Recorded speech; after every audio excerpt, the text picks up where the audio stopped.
No. You want it to be more at an angle? Well, no, I just want to be able to like. It needs to be more at an angle. I could put it here maybe.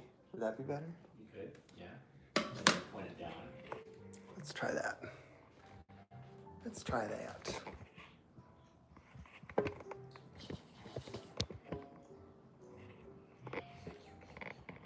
I'd lower. I mean, I'm just gonna move this. Yes, Like that. yeah. Okay. That's good. I think. Maybe. Do you want to see it from? Well, I think I'm gonna.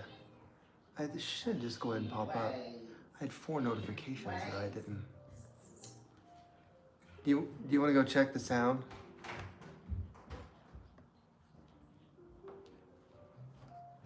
Hi, Leaf Year. Give me a second while we fix this. See, why does it not show that I'm live right now? Oh, there it is. So then this will pop up, and now I can see the chat.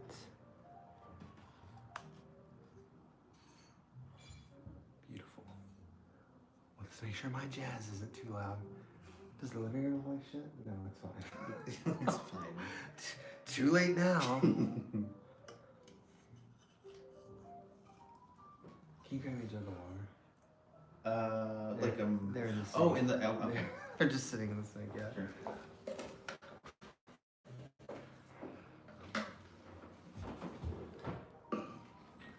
How are you tonight, Leaf Year? I think you're the only one here so far. Oh.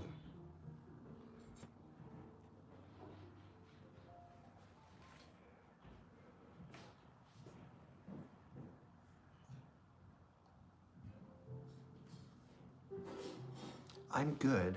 I'm going to do a little bit of watering while we're doing this live stream.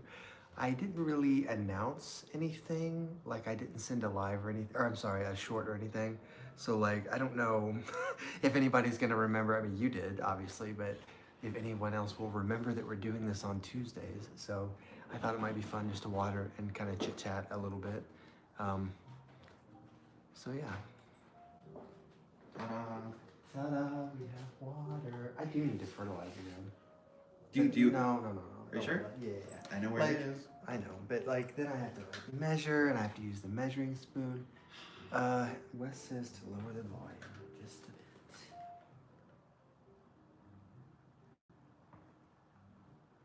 Sound is okay.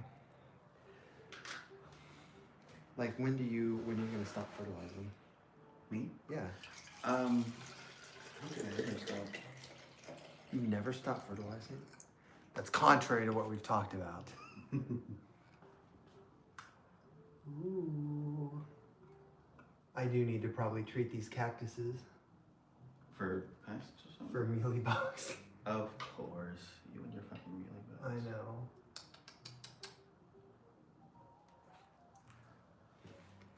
Maybe turn the music up 1 or 2. Oh. I turned it down 2. I'll turn it up 1. Maybe it got to a quiet part. It's so much more relaxing. Yeah. Yeah, this is like, this is forcing me to water because like I haven't watered in like 2 weeks. And it's fine, like well, my plants are fine, but they just, I know they need to be watered. So. You see that? Like my freaking cactus planter has mealybugs on like everything. So it's kind of annoying, but. I kind of want to pick one out. Well, pick one out. Do you have a toothpick? Well, this works, right? Yeah, well, whatever.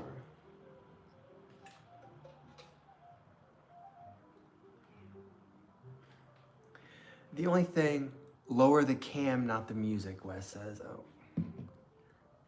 Well, is the music good now? Because I turned it back up. I'm going to lower this just a little bit. There we go. Oh, wow. I've got a few little mealy friends. Friends? Oh, yeah. Look at that. If you want to call them friends. Which one? Ew. I told you. That's why it's got genital warts. Do you have toothpicks? I have toothpicks in the cabinet, the right cabinet above the stove. It's on the second shelf up. Also, I have spray. Like I have spray. We could spray him. You remember that clear bottle I told you about at work? That's out in the garage on that little table. You're a smart guy. I know you'll find it. Music 1 or 2 up.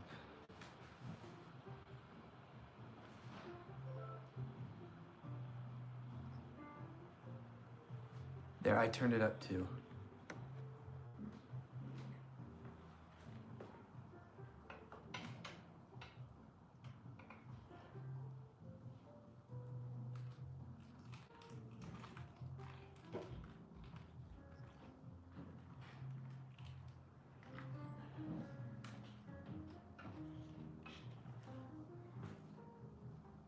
Okay, perfect. So I actually moved my bromeliads, the 2 that I have, over to my succulent shelf because, I don't know, bromeliads, they're pretty hardy, and my succulent shelf has gotten kind of empty since I've been going through plants and everything, and I just wanted to make sure that I still had plants over here. So you guys might notice my Vricea bromeliad here. I need to repot my Cryptanthus that I bought kind of recently, but you guys actually don't see my succulent shelf very much because it's almost never on the video. I think in my original videos that I was making, like it was more prominent because I had both of my shelves next to each other, but now my tropical shelf is actually off to the side here, which is the one you normally see. So this is the other corner of my living room, which, I don't know, it's an okay view, I guess. Like that table right there, that's usually the table I'm sitting at recording. But yeah.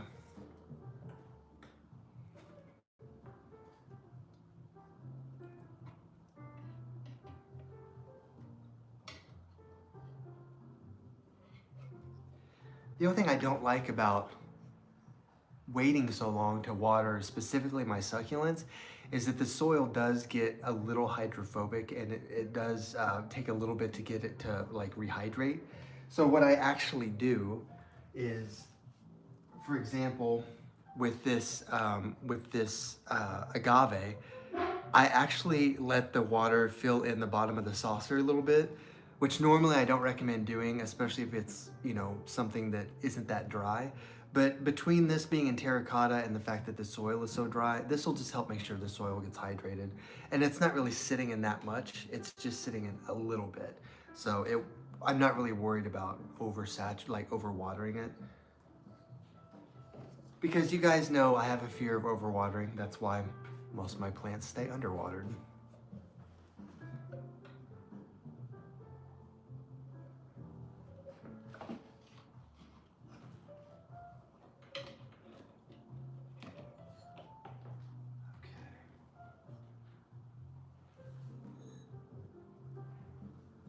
And actually, this is my gasteria, and I think in my initial video that I did on gasteria, this was really, really small, and actually it's put off a lot of like offshoots and new growth, but I've just sort of let them sit in there because I just think it looks really cool.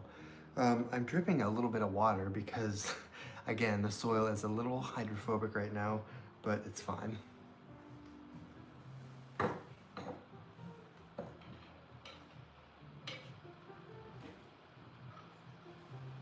And then of course, we have to give the mother of millions some love, even though, you know, they're just going crazy and reproducing left and right. Yeah, leaf here, I don't know how big they actually get. I think technically that gasteria, which is I think the most popular one, I think it's technically a hybrid between 2 species. I don't know which 2 species, but I've always liked the look of them. They're a little bit structural. They're slow growing, but I don't know, they're pretty reliable plants. Like, if I was gonna recommend a succulent to somebody, I think a gasteria would be a good one. Oh, that's already good.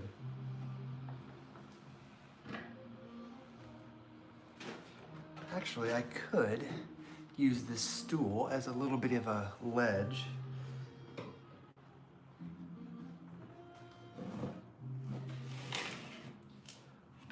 This is kind of cool too because I can actually show you some of my other plants that I don't normally show you guys.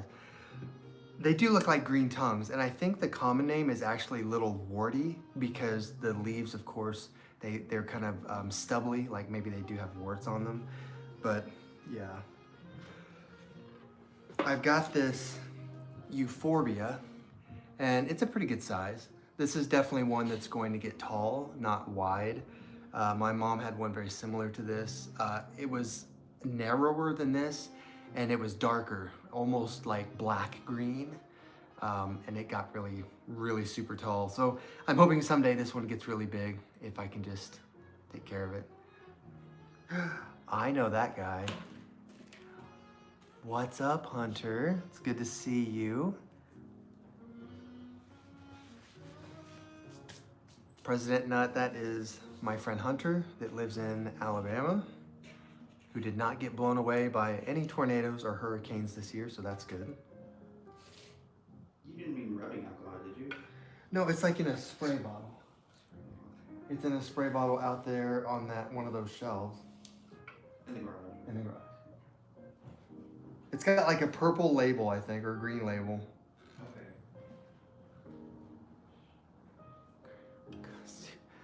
Okay.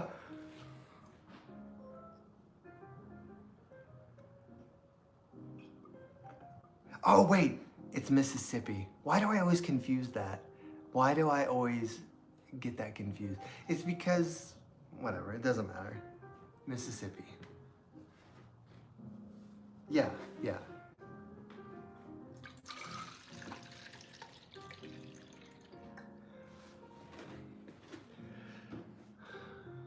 It's okay, you can just get me back and say I live in Missouri.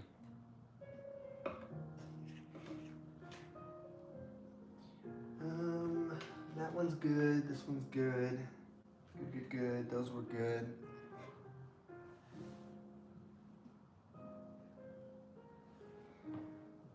Oh shit. Wow, these were actually really dry. Like I didn't realize how dry they were, which is fine, especially for succulents because they do like to dry out. But yeah, I watered this one and I just gave it a good drink and it's already draining out the bottom, so that's fine.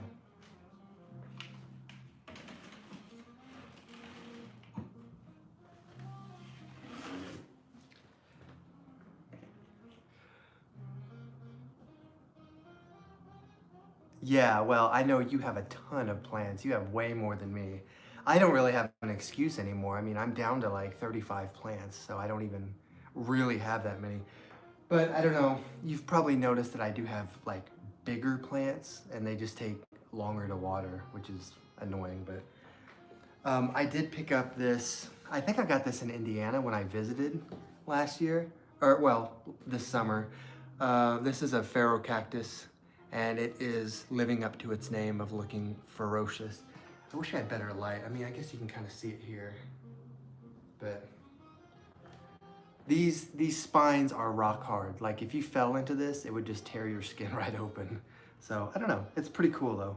I especially like the top a little bit, how it kind of has spines that sort of shield it, and then it has the ones that are hooked. This should be good and dry. Yeah, it is.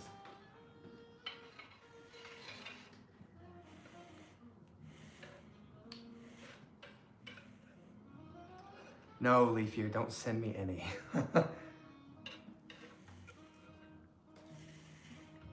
Although it would be cool, I don't really have a big wish list of plants just because I have been trying to like condense down to the ones I really love.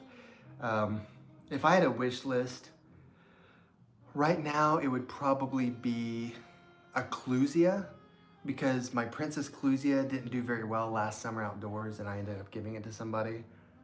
So like a Clusia, a normal one, and probably that that windmill. Hunter, did you just send me $10?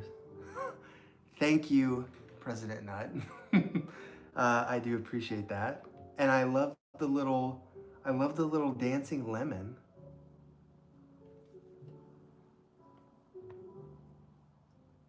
$9.99. You're right. You're right. Keep it Walmart prices. We never price things evenly. It always has to end in like 99 or 98.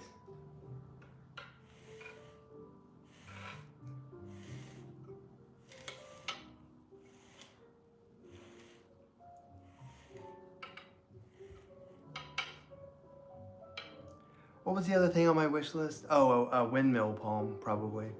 Because I lost mine outside, but they're just kind of hard to find. They're good palms, it's just you have to water them, which I forgot to do. But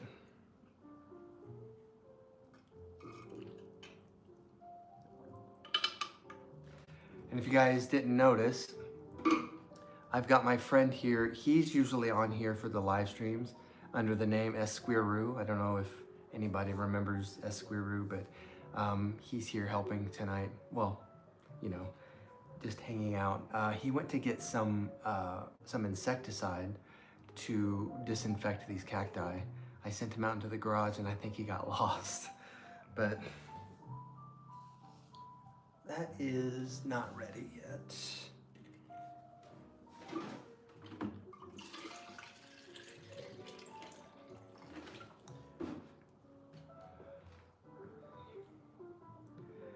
I moved most of my plant stuff into the garage just so that I could have a little more room in the kitchen. And I mean, it's organized, but it's not like super well organized.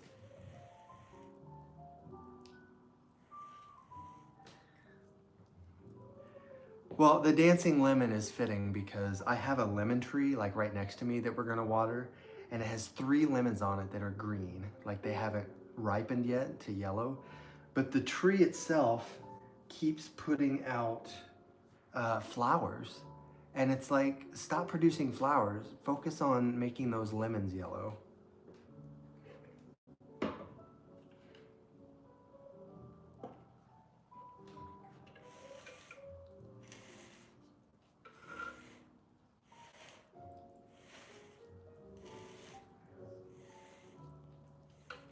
Okay, that's gotta be good enough for that cactus.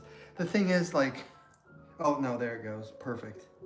I'm like, is this thing ever gonna have enough water? Fuck. Okay. I'm gonna give this one just a little bit more, and this one just a little bit more.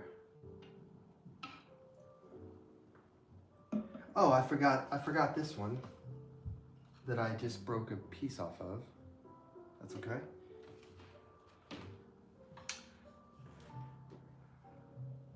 $5'8".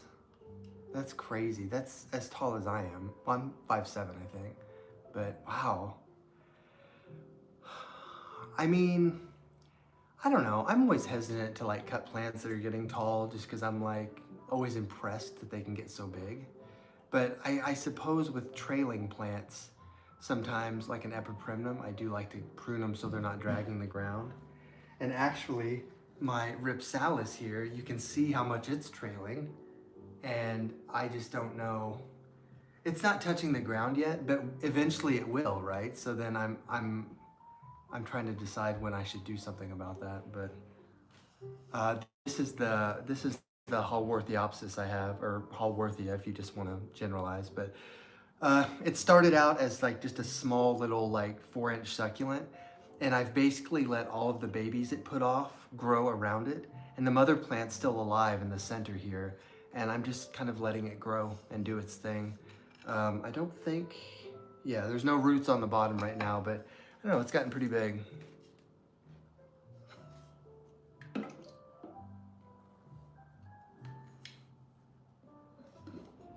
Well, big things come in small packages, right?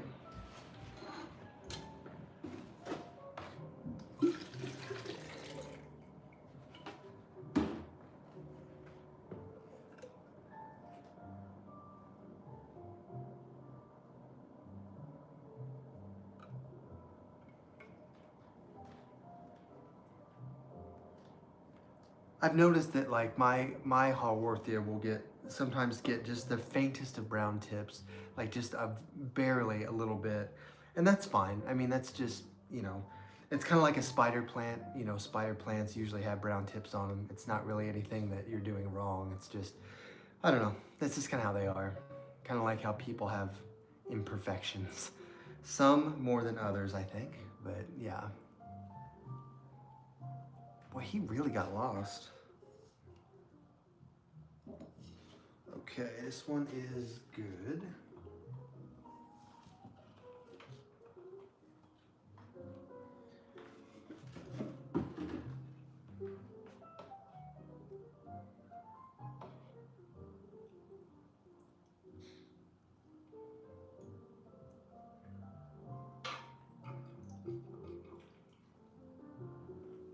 I'm gonna need more water. I'll have him bring me another jug of water. Usually, like my water filter only filters like, I think maybe 3 gallons at a time. So I try to just have a couple of jugs ready like in advance so that I can get through all the plants without having to wait.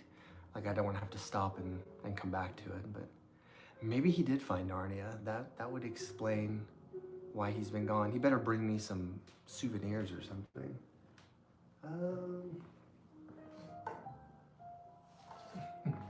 Yeah, he's, he's totally gone. I have no idea where he's at.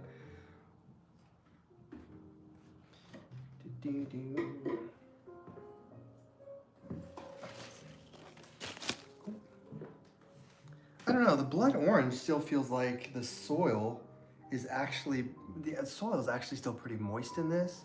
Like I touch it and it, you know, I get like black on my fingers and stuff. So I don't really think I'm gonna water this one yet. I mean, I have it in like a plastic pot, like on purpose, so that it stayed plenty hydrated. Because citrus trees do not like to dry out; they want to stay kind of evenly moist. Otherwise, they start to drop leaves and they won't ever flower. So I took extra measures. Dragonite and Christian would be very proud of me. Where is Dragonite anyway? If I had his number, I would text him and I'd be like, get in here, Dragonite.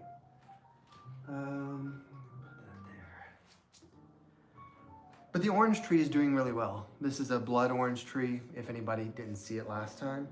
I'm really excited for it to get bigger. I would love if this thing someday produced oranges. I would be very proud of it and a little proud of myself for keeping it alive. But I have a good strategy for overwintering it. I think that was the biggest thing that made me nervous about ever trying like outdoor stuff like this, is that you have to overwinter it. But I've got a really brightly lit spot here in the corner, and I think I'm gonna do it. It's gonna stay a good temperature in here. It's not gonna get real cold. So yeah, leaf year. The last couple of days it's been dipping into the 40s, and it's also been very windy and chilly. And of course, wind is very dry. Like wind will actually desiccate the leaves of plants because of how dry it is. Things like pine trees are designed to withstand that, but citrus, not so much. So I just went ahead and brought everything in, which wasn't much, but it's okay.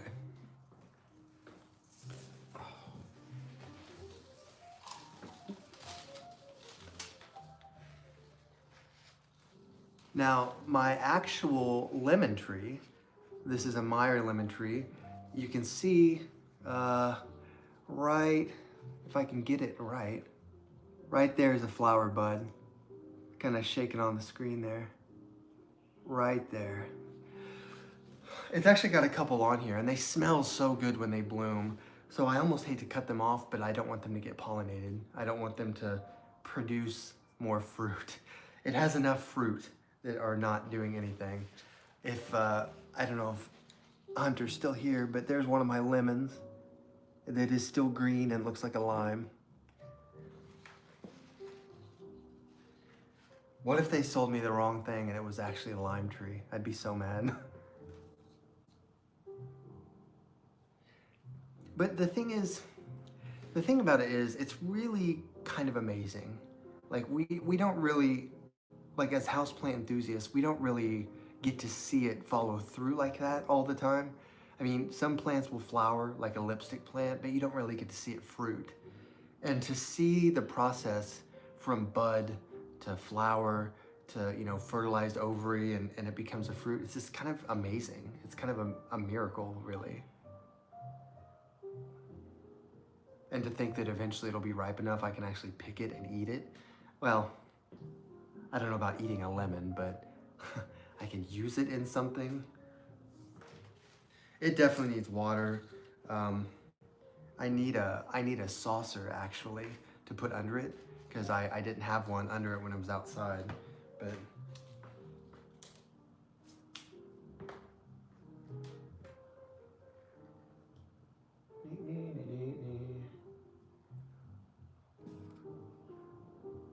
maybe he's checking out all of my stuff I have out there. Or maybe he's totally lost. I can see my strelitzia over here in the corner and it definitely needs water too.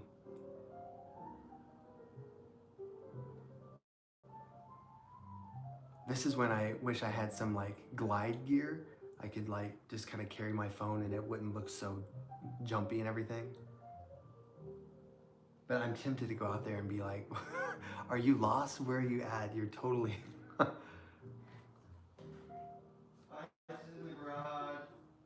Oh, that's fine. Are you sure? Yeah, no, it's fine.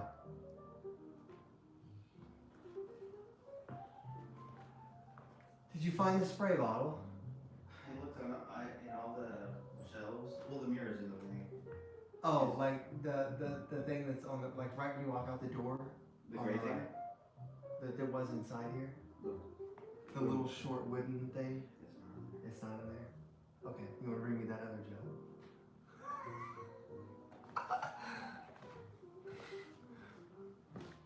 Well, he's not in Narnia, so that's good. Somebody said they thought maybe you got lost in Narnia. I think I know where you were looking. I was looking by the side where the mirrors like leaned onto. Oh, where does this go? Oh, I don't know. I got through all this and that didn't need water, so I guess I'll start on the big one. Ooh. Give me this. See, that's a pretty picture.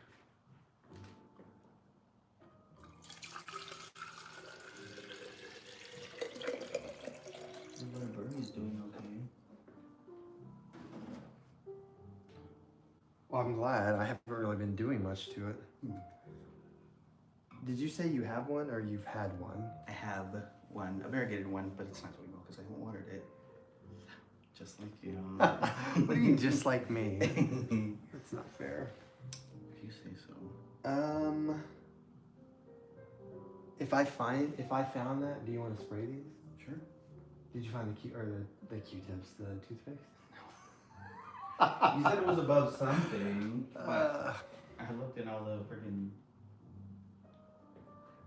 I wonder if I'm so tempted to bring this with me, but I wonder if that would be bad.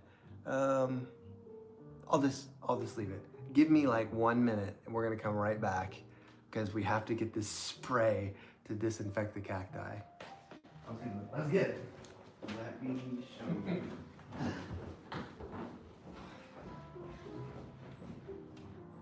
So I was thinking, oh, they were.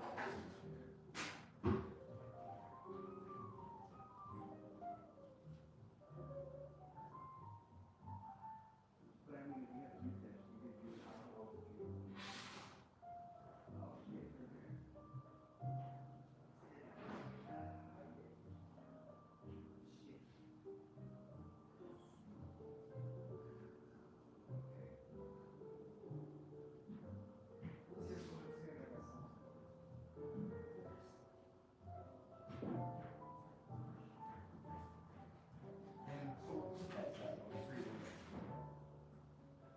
lose our disgusting.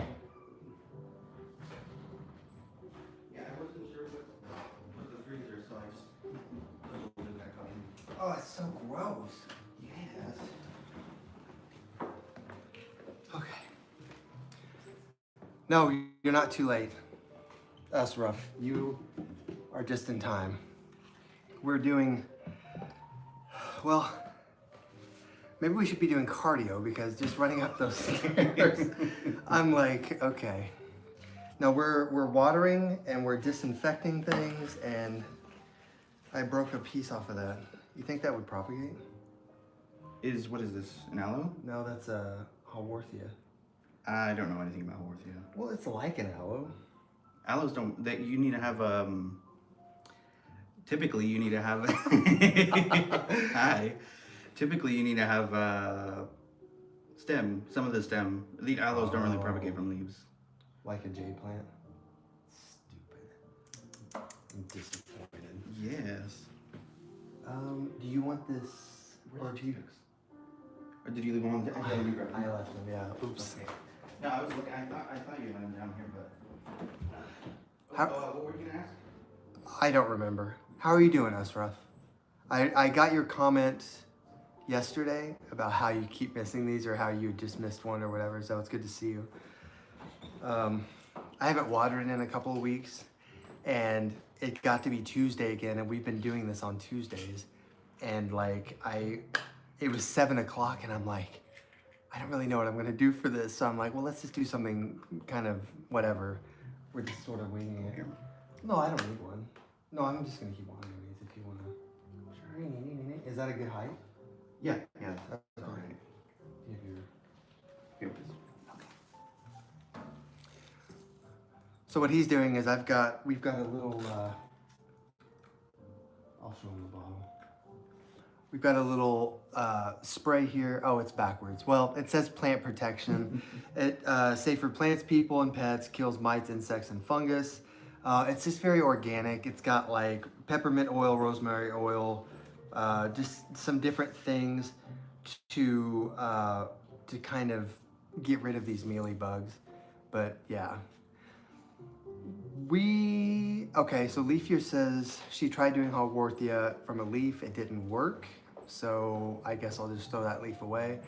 And Asraf, we are on Discord now. I don't know if Wes posted it on the actual channel, but I've been on there. Like, I'm logged in there now. Dragonite's been in there. I don't know if anybody else has visited it yet, but if Wes is watching, maybe he can drop the Discord link in there, and we're just gonna, use it for like posting pictures of plants. Maybe at some point we could have like a group chat, like a video chat or something, if you guys wanted. Yeah. What? Oh, I'm holding it. Thank you, sir. That spray actually smells pretty good too. If you guys ever see it, it was like $10 or something. Minty. It's minty, yes. It is Yes. very minty. If you try looking for Bane's Botanicals, see if that's it. But like I said, if not, I'll have Wes link it before the live stream's over, so that you guys can have it. Did I water this? I don't think I did.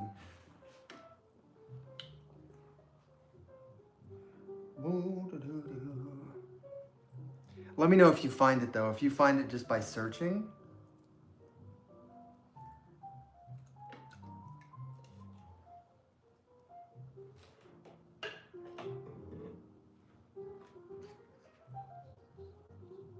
Is it already leaking? Oh, it is. A little. But that's also a small saucer. Try not to make a huge mess.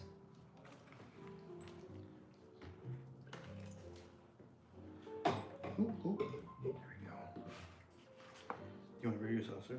No, it's fine. Okay. As long as it's not getting on the floor. You better ripen those lemons. Ugh. It might just need more light to ripen them. I don't know. I'm gonna bring another one of these spotlights in is what I'm gonna do, because I've got one more. I don't have Discord yet. I'm not Gen Z. Is it Gen Z that came up with that? Maybe it is. I feel like maybe.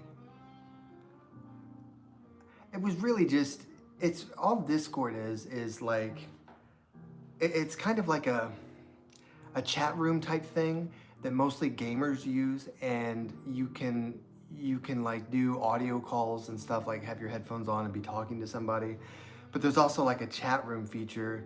So we just kind of came up with the idea of using that if somebody wanted to come and like share pictures of their plants. Like Dragonite sent me a couple pictures of his huge avocado trees. Well, I mean, I say huge; they're like 5 or 6 feet tall. But for like a potted avocado tree, that's pretty big. Because I was wanting to see some of the plants you guys have, and since you can't send me stuff on YouTube, it seemed like the most practical thing, I guess. But you don't have to have it, of course. Nobody. I just the way Asraf was talking, I thought maybe he did have it. That's why I was explaining it.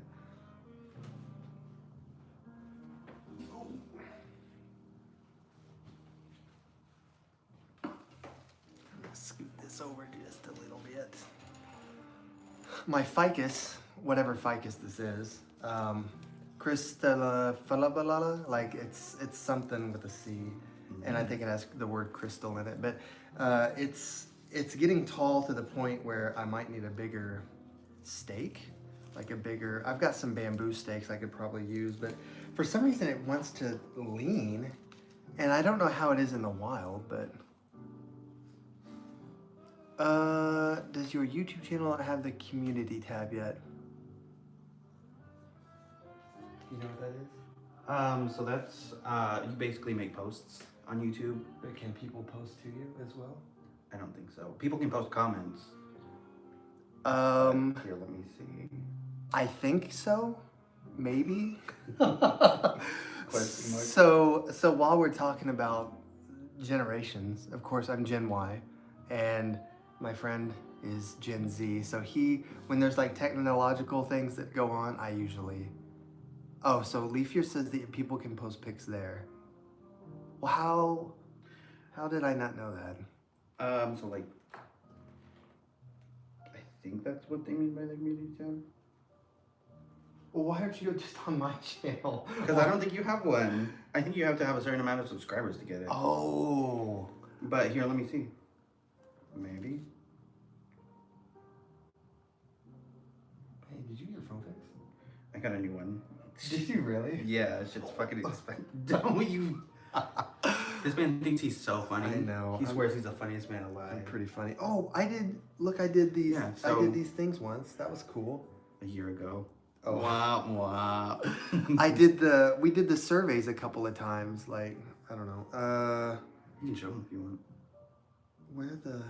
I don't see a community tab. Is this here? Actually, show them. Ask them. Is that the community tab? I thought it was. What does this look like, Leafier? Oh. I mean, that's obviously the survey I did, but I don't see one that says community. So maybe I just need to look at Growfold's website and see where theirs is. Do you want me to look it up? Sure. Growfolds, like folding the laundry. I was thinking like folds of fat. Oh, well that works too. She says it's on the homepage.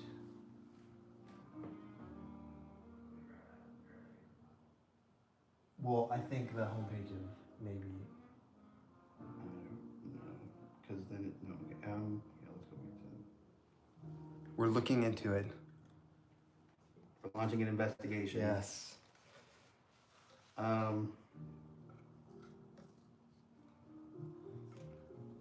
Ooh, that's dry. So like, do they mean home and then just scroll? I don't know. Because I don't see.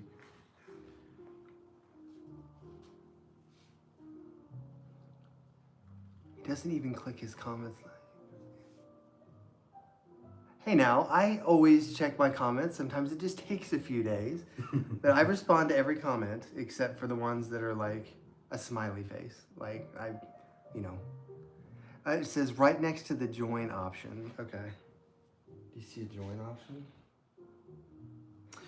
Join is for like some channels offer paid memberships. I think that's what they mean. I don't see it either. Well, either way, we'll figure it out. If there is a place where we could make it on YouTube to where people can send me pictures, I would love that so that I can, see what you guys have. Because I would love to see your plants and everything. Wes might be able to find out since we can't figure it out. Wes is usually pretty good. What is Wes? He's Gen X, isn't he? He's older than you. I know that. Well, much. he's surprisingly good with like technology. So, yeah. Because it may be a thing where you have to have so many subscribers. I mean, I don't know how many Grow Folds has. Did it say? Well, it doesn't matter. Leaf Year's gonna tell me how many subscribers Grow Folds has.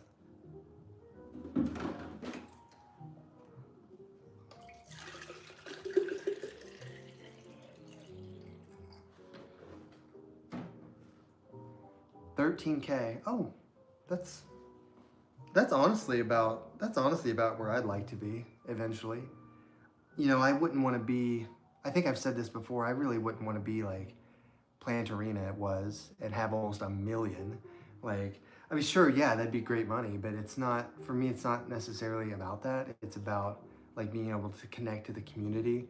And I think at some point, once you get to have too big of a community, you sort of lose touch, I guess. I'm not saying everybody's like that, but I like the personalization that we have.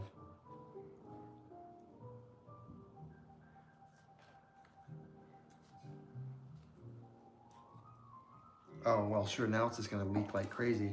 I hate when you're watering and you're like, this thing's never gonna leak through the bottom. And then it starts doing it and it overfills the saucer. It's so annoying. It's fine.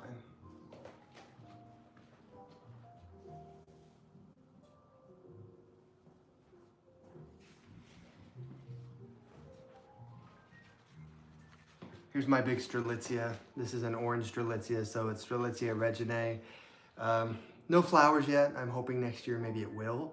I had one before this, and when I put it outside, it didn't do very well. So just be careful if you do put these outside. I don't think they like a lot of direct sun. The white likes more direct sun because, of course, the leaves are huge. They're begging for light. But this one, I kind of kept it inside for the summer, just next to a sunny window, and it's been doing just fine. Keeping it fertilized, and you can see that there are some lighter green leaves that are new growth. So I think it's doing well, other than it just needs to be watered.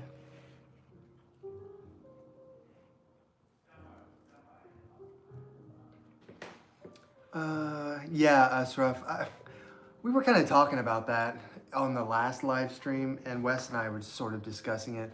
I've been getting more into the shorts, like sending you guys the short videos, because it's easier to do that when I'm like busy, because I don't have to edit anything and I can just kind of be anywhere. For example, when I was up in the tree, the ginkgo tree. I do still want to do long videos, like especially ones that have to do with more of like plant science, because we did the plant care thing. There's a couple more videos I want to do about plant care, and you know, we're just trying to get our footing, I guess, again.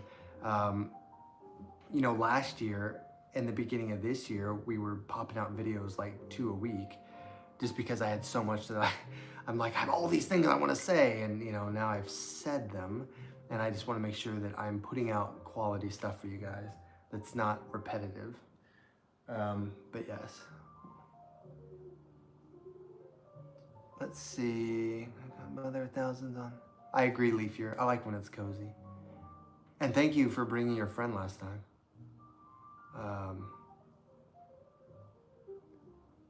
Shorts are great for updates. Longer term. Okay, I'm noting that, Leaf Year, that you like the longer content. Just out of curiosity, since you told me that, how long, what's a range that you personally like a video to be? Because I noticed like some other people post videos that are like 30 to 45 minutes long. For me as a watcher, I feel like that's too long, but if people are into that, we can look into that. So just kind of curious, like 10 to 20 minutes? Hi, Tom. Good to see you again. Glad that you came back from last week. And Asraf, we were kind of talking about the Mother of Thousands last week. And what I've been doing is I had one to start with, and it got so tall that it was starting to tip over.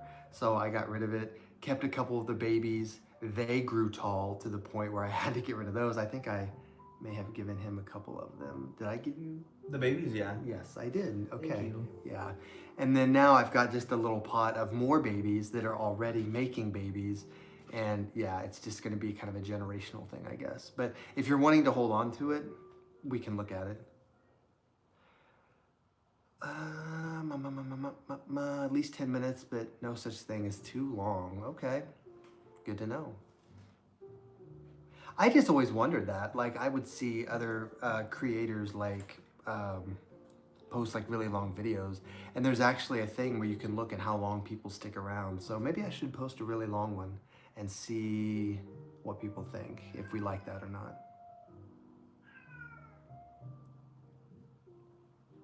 Oh, okay. Yeah. So Tom says if it's like a big box store thing, maybe just like 10 minutes. And if it's like a rare plant show, yeah, that makes sense. I do want to have a video where we go through and we just show all the plants that I have and talk about them a little bit. I think A plant tour. a plant tour, yes. That would be really cool. I've been talking about that forever. But the first time I suggested that, I had like 80 plants, and I'm like, well, that's not really feasible. We would have to break that down into parts. But now that I have fewer, it would be much easier to do that. And now that everything's inside, it would also be easier. Did I water this? No, it's dry.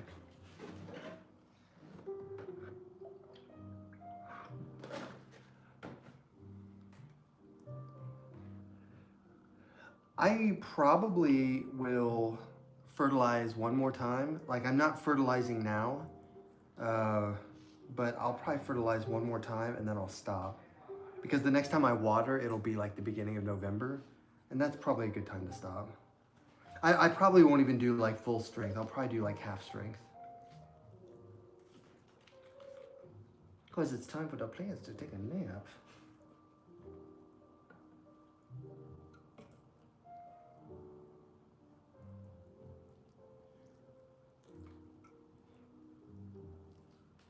Okay.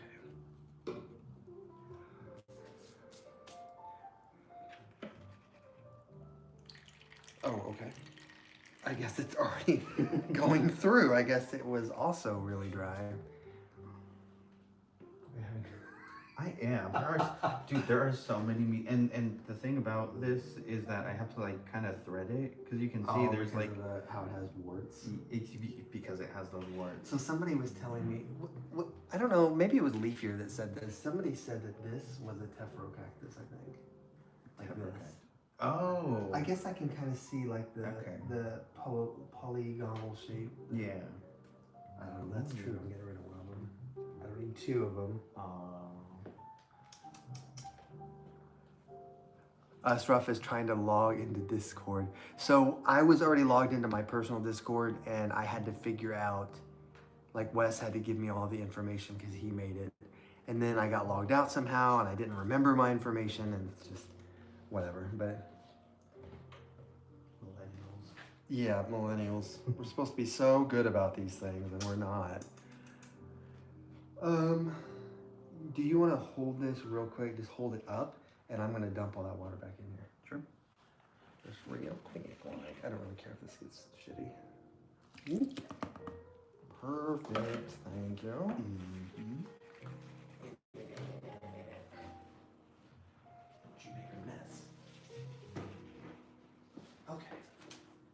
What else do I have? This is. It's still pretty wet, I think.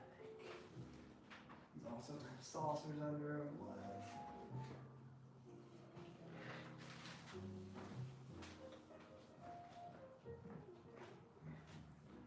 All right.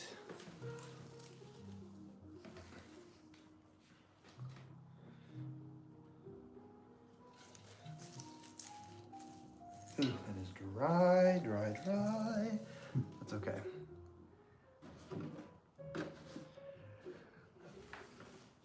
Honestly, a plant tour of my plants would basically be a video about what plants can you neglect and not have them die, because it's been a heck of a summer. So I haven't always been the most attentive water. Like I said, it's been like 2 weeks. And normally, especially during the growing season, I'll try to water weekly, or at least go check everything and stick my finger in the soil. And certain things dry out faster than others. That's just how it is. That's why they say don't make a routine about watering every plant. Just make a routine about checking your plants and watering the ones that need it. Because especially when you have such a big variety, they're just not all always going to need water. Where was I going with that? Well, anyway, despite how busy it was, I only lost the one plant, my windmill palm, which I'm really sad about. And I only lost it because it was outside. If it would have been inside, it would have been fine. But I don't know, it really liked being outside until I didn't water it.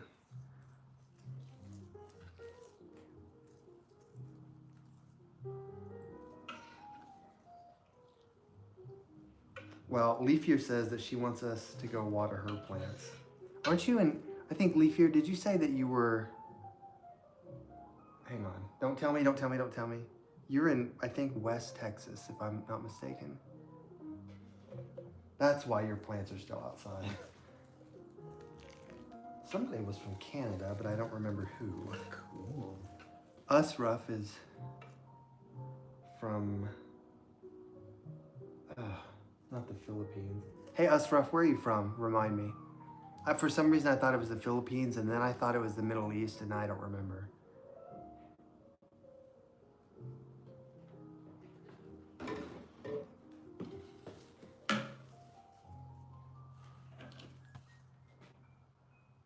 I need the server link to join.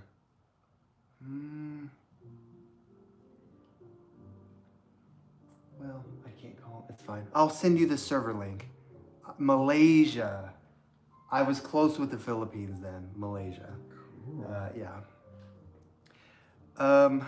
I will send you the server link ASAP as soon as I get Wes's attention. I think he's gaming, so that's probably why he's not already on top of it.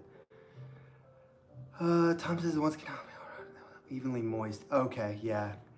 So that's gonna be, I don't know. I feel like a few plants fall into that category. I feel like you could say that about ficuses. You know, ficuses don't like to dry out super hard because then they start dropping leaves. Calatheas, you know, you don't want to overwater them, but they also can't really dry out. Well, any of the prayer plants really, not just calatheas. Did I give you my Maranta? Yes, one? you did. Okay. Yeah, the silver one. Yes. A portion of his collection is, yeah, from me. Yay. Alocasia, parlor palm, English ivy, and zebra plant. I've never had a zebra plant. I've been tempted, but I'm like, ugh, this is just gonna be another plant I end up getting rid of.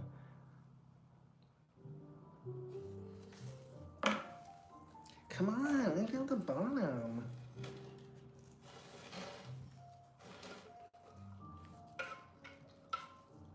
I feel like somebody watering or somebody cleaning plants like that is like ASMR or whatever it is. Like ASMR for plant people. Mm-hmm. Little slow jazz going. Oof.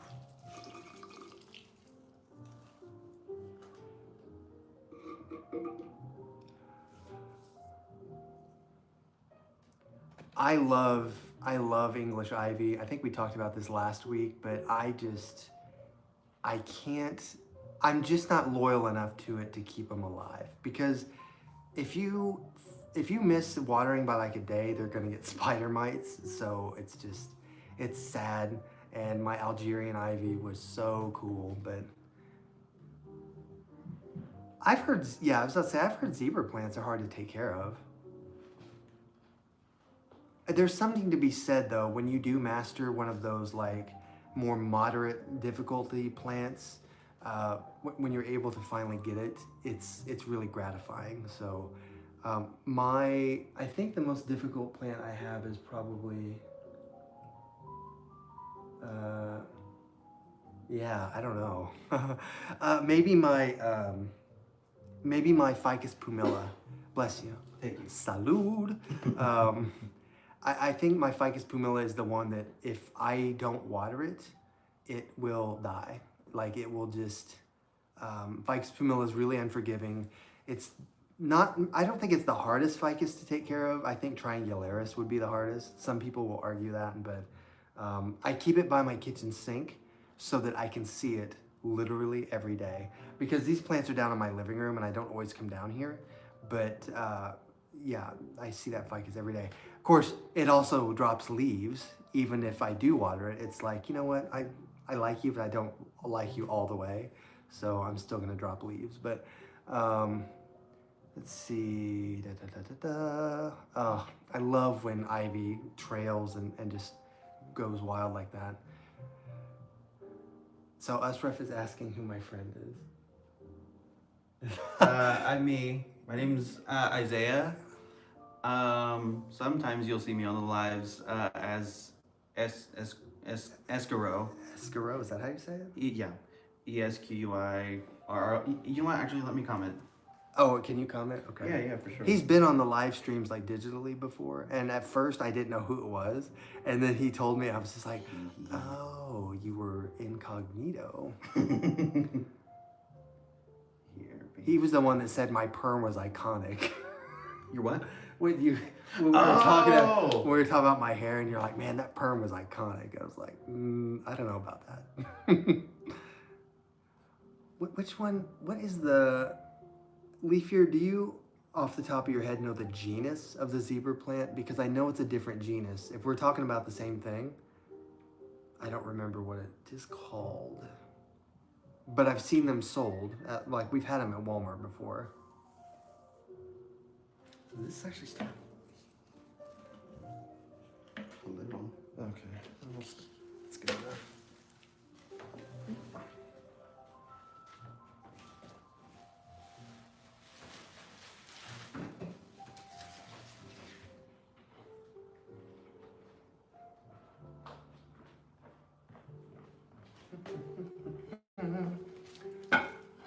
Oh, your bottle palm. Yes, it's Leafier's favorite plant, my bottle palm. It is dry. dry, but it looks fine for being dry. Yeah. Well, it's got this big trunk, so. Aphelandra squarosa. Why did I say that kind of Spanish? Squarosa. Aphelandra. Yeah, that sounds right. And yes, Tom, Hedera helix is really invasive in the wild because for some reason, like, for as fragile as it is inside, when it's outside, it grows like crazy. Like when you drive by an old building and you see all of the vines crawling up the side, sometimes that's Hedera helix. Other times it's actually grape ivy, which is, cissus. Is grape ivy CISSUS? I think that's it. Oh, there you are. Why are there so many other names after that? What do you mean? Look at all these other names that are after that. Oh, Escaro Petito Sororati. Petito Sororati. Yes. Yes, that's very French. Mm-hmm. Yeah, they look really good though when they're like, I think they look good when they're kind of out of control, but they can take over like flower beds and stuff if you don't prune them.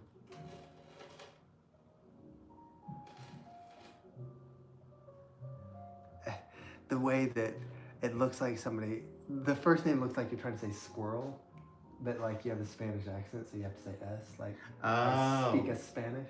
Yes.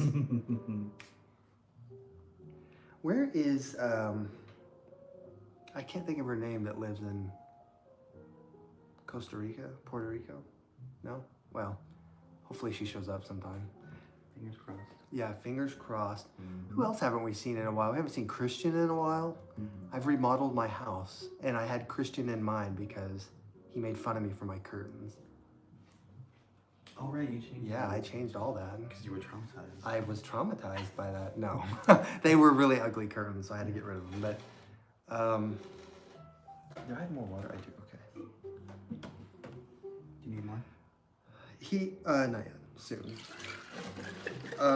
Yeah, Sylv was commenting on the last one. I don't know if he was if he was there in secret. Was he at the last one? Well, anyway, he did send some comments. I think he was at the one 2 weeks ago. And Sylv is so smart. And I found out, I think he has either his master's or his doctorate. And like, one of them is in like botany, which is so cool. I've considered going back to college and just getting my bachelor's in plant science because my original bachelor's was in English Lit, and I only minored in plant science because they didn't offer it at the college I went to. So I don't know. I think it'd be kind of cool to go back and do that. That looks like a dead millipede. Okay.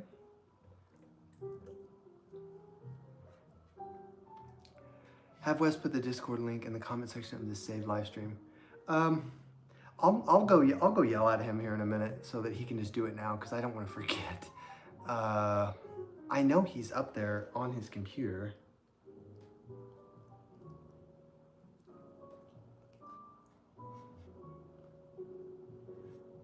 Yes, it is actually really beautiful. Is this the one you got me? Yes. Okay. Jungle House. Yeah, you got it on clearance, right? Yep. It's super popular. Yeah. It's gonna be more popular after it's watered. I did actually switch to this. It's kind of a basic watering can, but the thing I like about it is how far out this part goes so that I can get like under shelves and stuff. And also the fact that the opening is so small, I can water my plants a little more slowly so that they have a little more time to absorb the water. As opposed to like something that has a huge spout where it just dumps the water in and the water just runs right through it. Like, so I'm trying to be aware of that, I guess. But yes, thank you guys.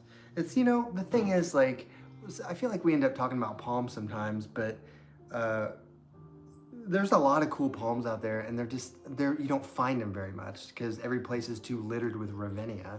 But when you can find a cool one like this, it's really rewarding when I can actually keep it alive.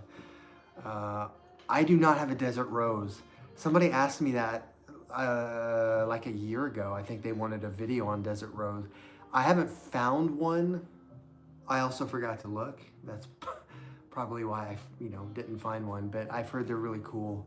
I think they flower pretty readily too. I forget what the genus is though, if you want to remind me. Narcotics, I know that much. It's not euphorbia, is it?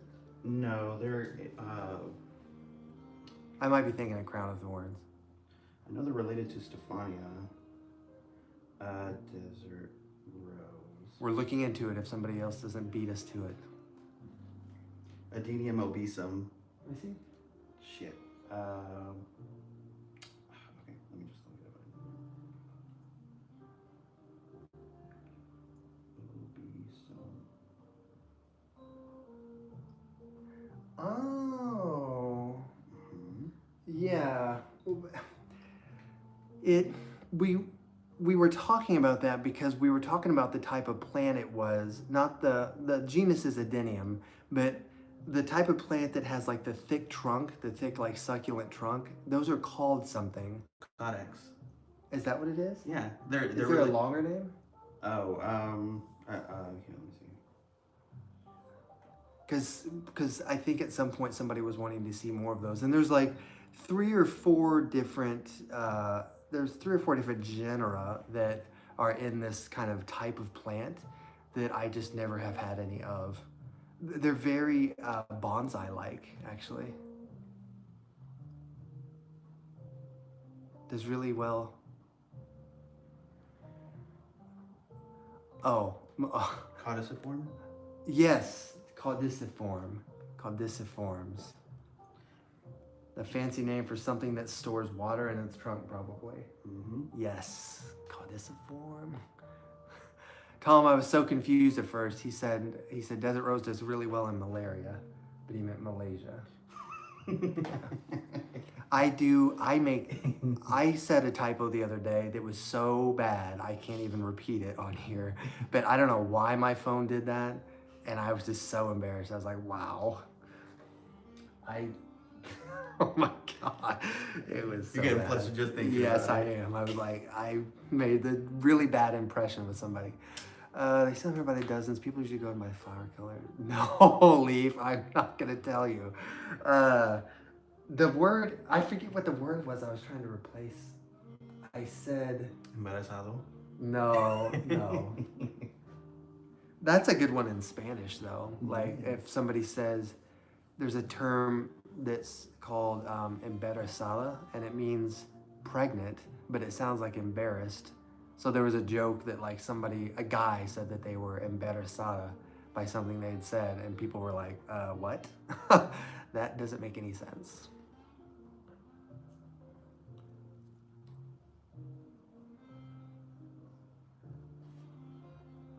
Oh, it was chill.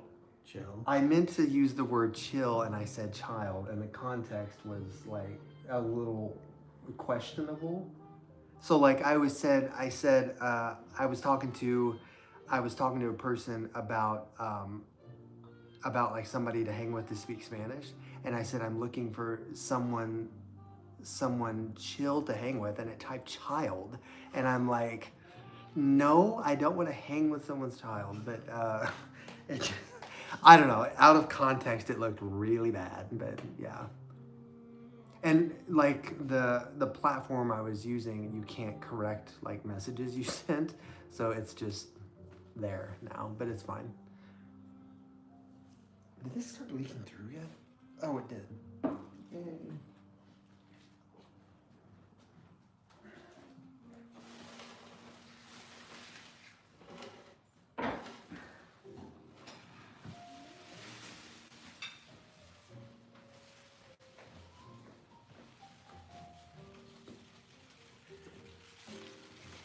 And of course, we have my aspidistra, one of my favorite plants. I love aspidistra. I think it's just so cool. Like this is the Milky Way one that has like the stars, you know, on the leaves and everything.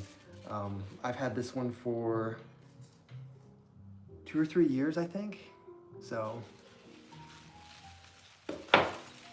no, no, sir. Oh, I'm out of fucking water. You need some more? Maybe. Maybe. Do you know how to use what's this little thing? The little faucet next to the sink? Oh, oh yeah, I forgot you guys have a water something. Yeah. That's so fucking cool. Yeah. Okay. And that was just drinking water. I don't even know if it's softened. Is it? Whatever.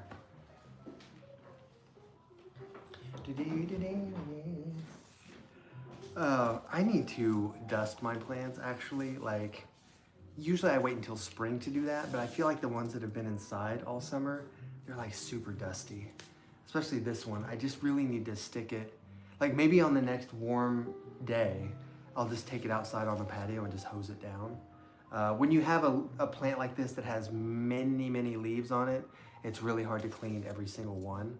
As opposed to something like a Ficus elastica where there's maybe not as many leaves, you can get away with.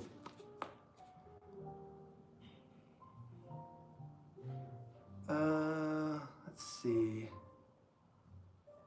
Oh, that's the heating pad thing is. The heating pad thing is smart, actually. I do, Asraf, I do. And I mean, I have some decently big plants. I mean, this Ficus Ali, it's sitting on a stool, but it's still a pretty good sized plant. But this living room has, I don't even know how tall the ceilings are. I mean, I can probably, well, you guys have seen it because this is like a split level living room or whatever. And it, you know, it could house a pretty large tree, like a pretty large plant of some sort. The only problem is light might become an issue as it kind of got so tall that it would approach the ceiling. But you could always remedy that with some good grow lights, but I don't know. I feel like Wes would be like, no, we are not having a plant that big. Because I've seen some for sale in some of the greenhouses I go to, huge like ficus trees that are 7-8 foot tall. They're probably $200 or $300, which isn't bad for a plant like that. but the problem is getting it home, and then having a pot big enough to keep it in. He went to get water. Hey, now that you're on here, can you post the Discord, because Ashraf was wondering about it. Thank you. Yes. Did you overfill it? Yes. Oh, no, it's okay. I do that all the time, especially if I walk away from it.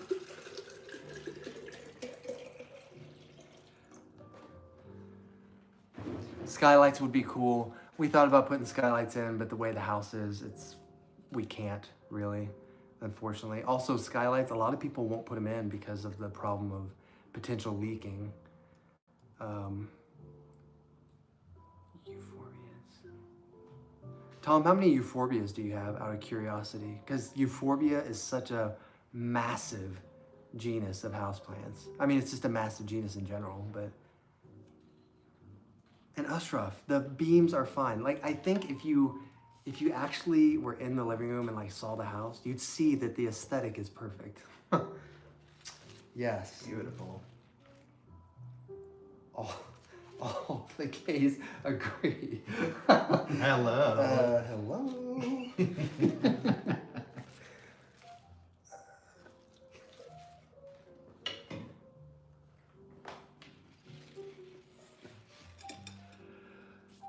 Thank you, thank you.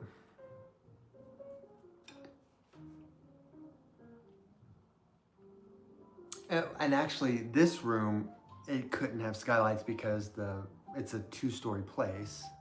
So, but the little breakfast nook area that you guys have never seen, like next to my kitchen, that roof, it's kind of a vaulted ceiling room, which is also great for plants, but it gets cold in the wintertime. So I noticed when I did keep plants up there, it was kind of hard to keep them happy because of that. Now that room could have skylights in it, and we considered it, but nobody would do the job because skylights are risky. But yeah, okay, Ashraf got into the Discord. Now I checked it a few days ago. I'll check it again after this because I don't know if Dragonite put anything else in. He's fired for not being here. But it's okay. To be fair, I haven't been to any of his yet because he says he does them irregularly, so. It's okay. It's okay, I caught it. I thought I was gonna get it on the laptop charger. I was like, well, I'm gonna plug that. That's why I was like, you sure about to kill something.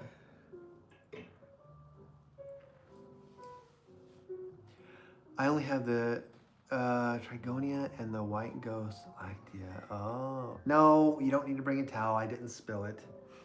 I mean, a paper towel wouldn't hurt eventually, but it's fine. You want me to grab one? No, it's fine. Do you mean that? No, it really is. It's just some drips. I can get it in a minute. Okay. Next time you go up and get water, which I will need again. Okay. Sure. Yeah, I can just fill the other one. Me more? Oh, somebody just texted me. Whatever. Let's see. Hi, Karen. Welcome. Welcome to our live stream. Nice to see you. Thank you for joining us. I don't use my personal plants for medicinal purposes. The only thing I've ever done, my mom had a really big aloe that she kept outside. And I remember, it may have been around the 4th of July, I got burned because I was, lighting fireworks, and that never ends well. I remember using some of that on like a little bit of a burn. But other than that, no, I've never really. But I mean, I'm trying to think if I take any supplements that are plant-based. I don't think I do right now. But like the health food store in town, they sell like chlorophyll and stuff, and it's really interesting. Some of the hidden benefits of certain plants that we don't know about.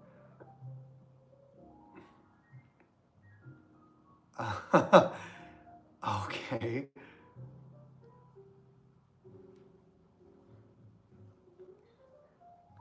Meanwhile, my followers are sitting here high as they're watching this.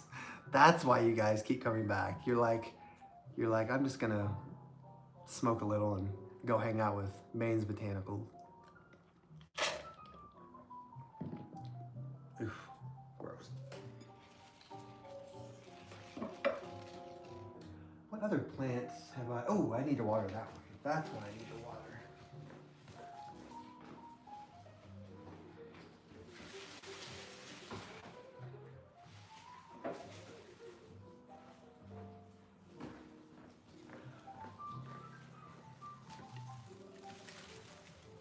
Let's see.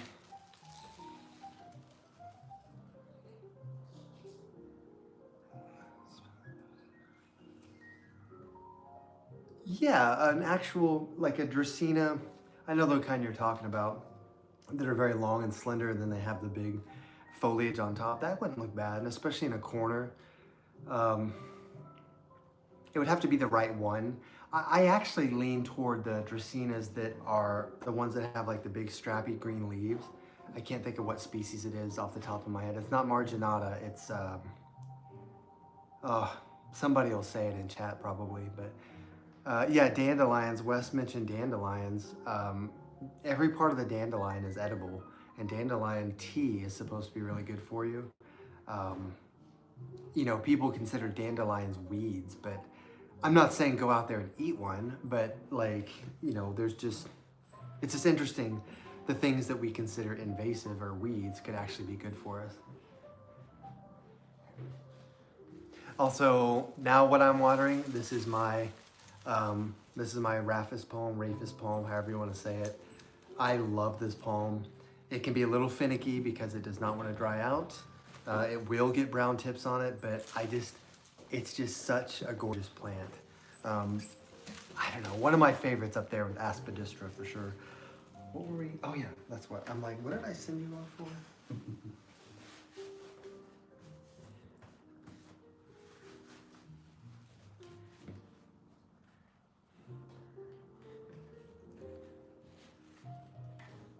What's the word for mess? Salido or something? Like, I'll say. Batidero is the one that I know.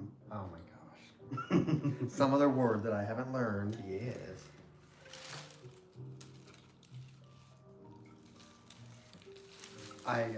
One other thing that happened was when he said cabron, he was like, buenos dias, cabron, and I translated it and it said good morning, asshole. I was like, okay.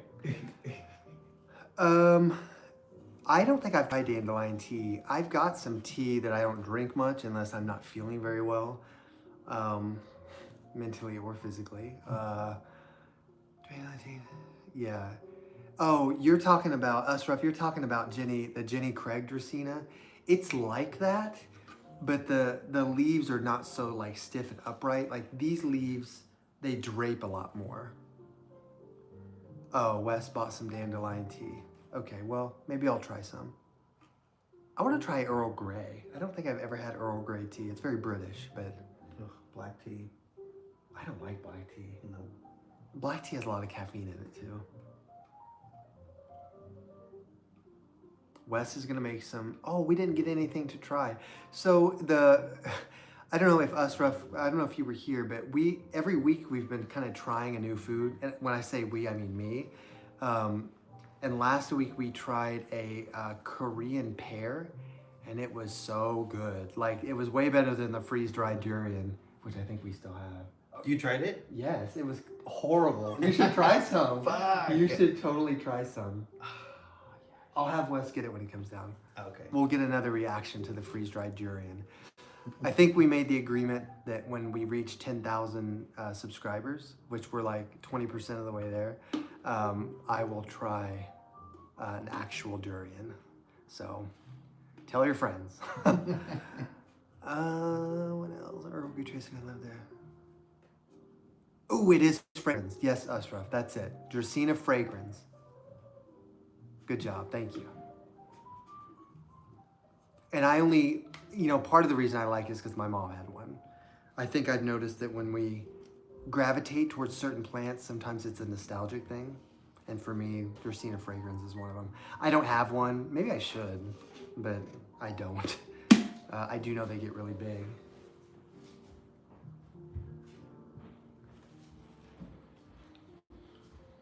Wes is gonna bring us the freeze-dried durian, which I'm not gonna eat again. No way. But hang on, let me see. Let me catch up here, you guys. Yes, you are. No, I'm not. You Used have to if I'm partaking in it. I'll smell it again. It smells exactly like it tastes. Yeah, I think it smells like ramen. So maybe you'll like it. Operate like a Tupperware party's and money was good. It's on the table, breakfast nook table. The money was good. Oh yeah, that would be cool, Karen. Like a little plant. Yeah, a Tupperware party would be how I would describe it. Of course, you know, some people probably don't remember what those are, but I do. I kind of like it. Just because my mom had a bunch of it. Yeah, Oh wow. Oh, thank you. I kind of like it. Would you like something to drink to like wash the flavor out with? Just in case? It smells exactly like ramen. What the That's what I thought. I told That's you, what I it said. smells I like said, ramen. It tastes kind of like ramen. So noodles. right now But it's a Isaiah little is smelling sweet, freeze-dried creamy. durian Like with some kind of because I got suckered into trying it on the live stream. I like it. I And actually if you guys go back and find it, I forget which one it was, but it was Uh-huh. not good. Do you want a drink or not? I've got You have a water bottle. Here, hold this. So you can have it all. Oh.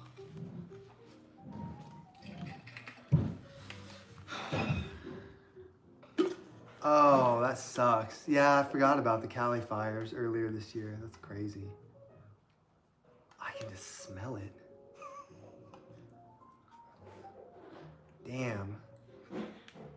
Okay, you guys ready for this? You ready to see him try this? Mmm, yummy, yummy. What if I'm allergic to it?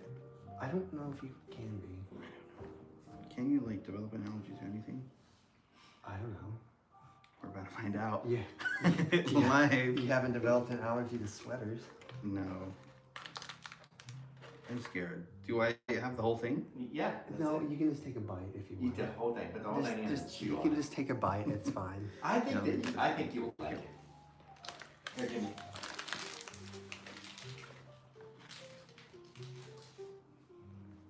It smells kind of like a Tums. It's interesting. It's got the. Have you ever had astronaut ice cream? Like Yeah. the free, it's Yeah. Like it's that, but it's same like texture. astronaut ramen ice Yeah. cream. Okay. It's astronaut ramen. So Should I? you just do whatever you want. fucking want it. Okay. I didn't either. I ate mine.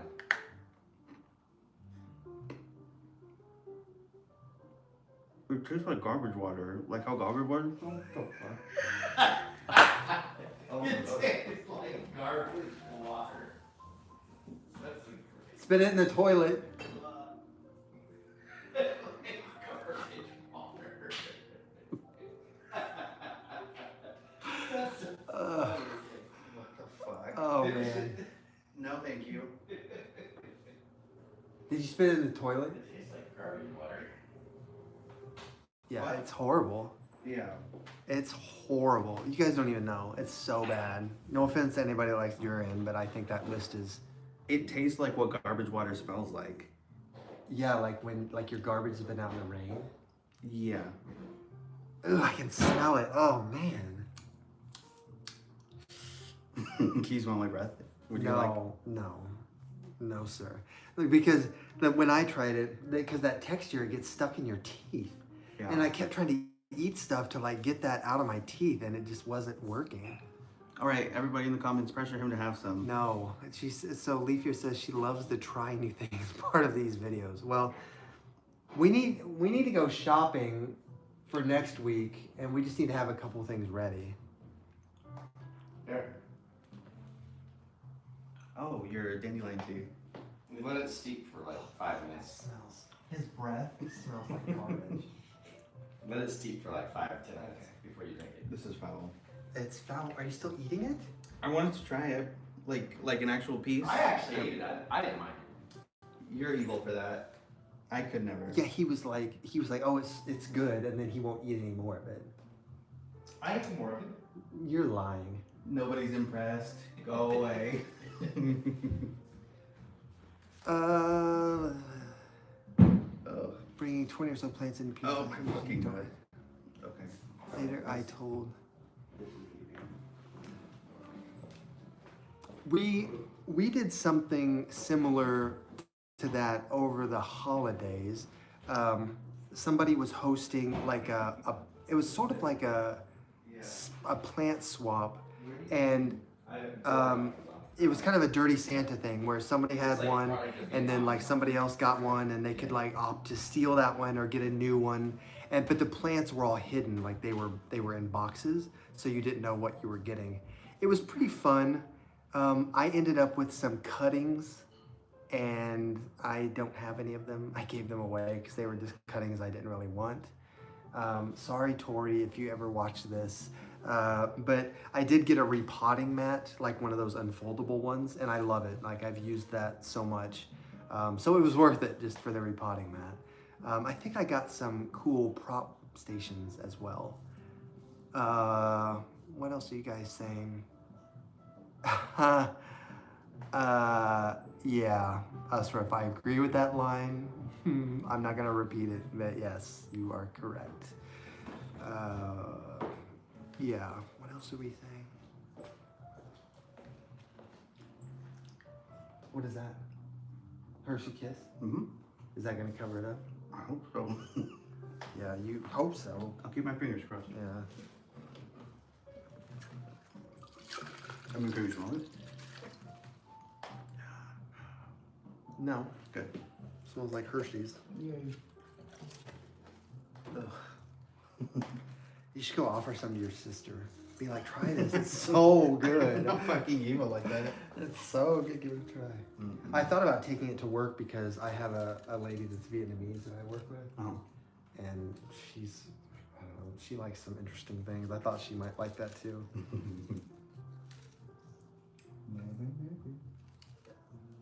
Did you ever try that mangosteen? Were you even able to get it open? Well, so drop in, if you guys have ever had mangosteen, drop in a comment about it. I think Leaf here was here when I tried it. I had 2 mangosteens. He's the one that got them for me. The first one we popped open was rotten on the inside. The second one looked like an orange, but it was snow white. And I still think it was a little bit past its like ripe point, because somebody had told me that when the shell or the exterior gets so hard that it's probably not good. We still tried a little bit of it, and there wasn't a whole lot of flavor. I have a feeling that if I had one that was a little more ripe, it would probably be more flavorful, but it tasted... You mean less ripe? Because it would be overripe if it's... Oh yeah, that would be overripe. Just the right amount of ripe. Okay, And perfect. then it would be, yeah. So I don't know. We'll find one. We're gonna go to some places, and we're gonna find some interesting things, because historically I have not been super adventurous when it comes to food. I'm kind of a go to a restaurant, find something I like. That's what I get every time. So the extent of my fruit eating has mostly been things like apples and grapes. Not and strawberries though. Not strawberries. I don't like strawberries, you guys. I don't like the seeds. I'm very much a textural person when it comes to eating. And I don't even like ice cream, strawberry ice cream, because it has like the little bitty seeds in it. I don't like it. Ugh. I have a little Christmas cactus outside. Where do I put it? It needs to come indoors now. If you have a Christmas cactus outside, which is Schlumbergera, which is a super fun genus to say, just keep it someplace that has decent amount of light. Pretty much with any plant, if it was outside, you want to make sure that you're letting it adjust to coming inside by making sure it's getting plenty of light. As the season grows on, if you want to move it to some place that's less lit, it'll probably be fine. Schlumberger is not super picky. It does need light, but it doesn't require it's not a citrus tree that has to have plenty of bright light. So you should be fine. Okay, so it was I think it was Ashraf that told me that those were dried out. Yeah, he says unripe and dried out. Yeah. I don't know, it's still weird. They were weird. But the Korean pear was really good. It was kind of like, it had kind of the texture of an apple, but it was softer. Like when you bit into it, it had a lot of give to it. and it was sweet. Not overly sweet, but it was just the right amount of sweet. Have you had a rambutan before? Here, let me show you. Bless you. Oh, I have no idea what you said. Here. Hang on, you pull that out. I'm gonna move this because I got it.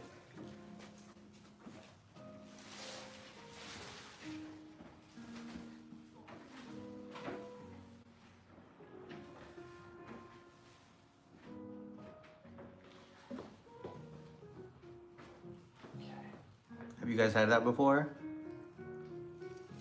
I've had them a few times. They're not very flavorful. They're just kind of like a star fruit. You sent me a picture of that. Mm-hmm. Oh, it's like an egg on the inside. Yeah, but it's like a great. It has a huge pit in it, so you kind of have to be careful. But the flesh is like lightly sweet. I think they're pretty good. But you don't eat the flesh, right? So just the white part, Just the white part. Okay. right? You don't. Well, eat it's like the, an apple. You eat the outside too. Well, you can't. I don't, because if it's a texture, I don't like that. It's like eating a leather boot. No. Well, if we can find one of those, that'd be cool. I have. Yeah. When I find some, I'll let you know. Yeah. Let's make sure they're good. Is that sass? So now, hang on. Did somebody say anything? Oh yeah, I haven't had lychee. Is it lychee? Lychee? Lychee. Lychee. I haven't had lychee either. Lychee would be good. You don't like your lychee, one or the other. Well, yeah, see, that's the thing too. Like Ashraf said that sometimes Westerners can't really tell the difference, like when they're supposed to be good or not. You know, we don't really think about it, but when people grow up in different cultures, you know, we acquire the finesse of certain tastes and foods and things. And, you know, for example, like I can tell the difference between a banana that's ready to eat and that is not ripe enough. And some people like them like that. I think they're disgusting. Like it has to have some brown spots on it so that it's soft and a little bit sweet. But, you know, somebody who hasn't eaten bananas a lot, you know, they wouldn't be able to tell the difference probably. Unripe bananas make me gag. Like they're so gross. They really are. They have a flavor that's just really unappealing. They're not that bad. No, they are that bad. It's appalling. I'm gonna be as dramatic as I want. They're appalling. Yes, almost as appalling as the mealy bugs on this thing. Here, come here. Are you still picking them off? Because they're hiding behind the spines. You see that? Oh my. That's why you probably get, God. because you haven't been picking behind these freaking spines or whatever they're called. They're like plant lice. They're like plant lice. Let's see. I have low expectations. Yeah. So the first thing, for those who don't know, the first new thing I tried was a mango. And I know that sounds pretty basic. How have you not tried a mango? I've mostly just had mango flavored things. Fresh mango is not something that I just ever partook in.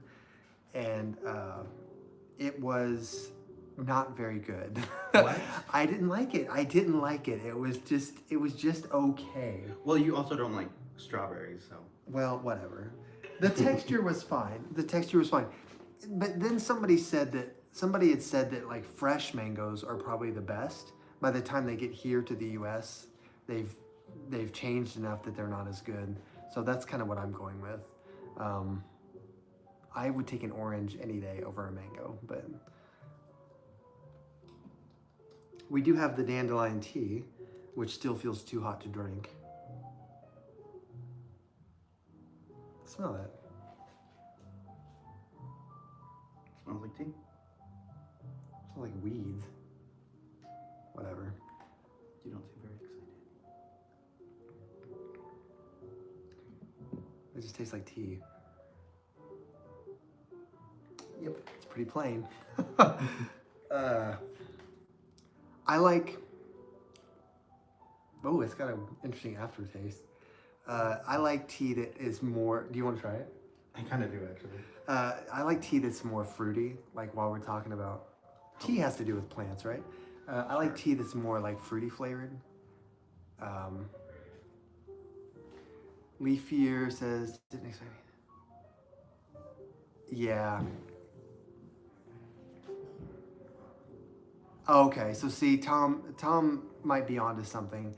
I think if maybe I tried a different mango, or just like a fresher mango, maybe I would like it better.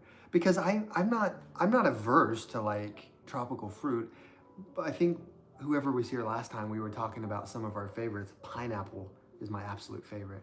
I love pineapple. It's such a pain to like break into them and stuff, but fresh pineapple is amazing. Oh, Karen just said that. She asked that right as I said that. Um, I've never rooted a pineapple top. Somebody, a friend of ours, Dragonite, who's not here, Dragonite, he does a lot of that. He'll buy grocery store fruit and he'll try to get the seeds to germinate from grocery store items. So he's usually pretty good at it too, but he hasn't had any luck with the pineapple. I don't know. Pineapple is just so like sumptuous. Is that the word? Sumptuous. Like it's just very like it almost just like melts in your mouth and it's sweet and it just makes me think of the beach and it's just such a nice, delicious thing. I might have to go. I have some canned pineapple. That's not the same, but it's still good. Yeah, maybe if I put honey or tea in that, or I'm sorry, honey or sugar in that, that would be better. Bitter. But is it bitter? I thought it was a little bitter. I just think that like when it's a fruit flavored tea, like a wild berry or something, even chamomile is not too bad, but this dandelion one's not very good. Sorry, Wes.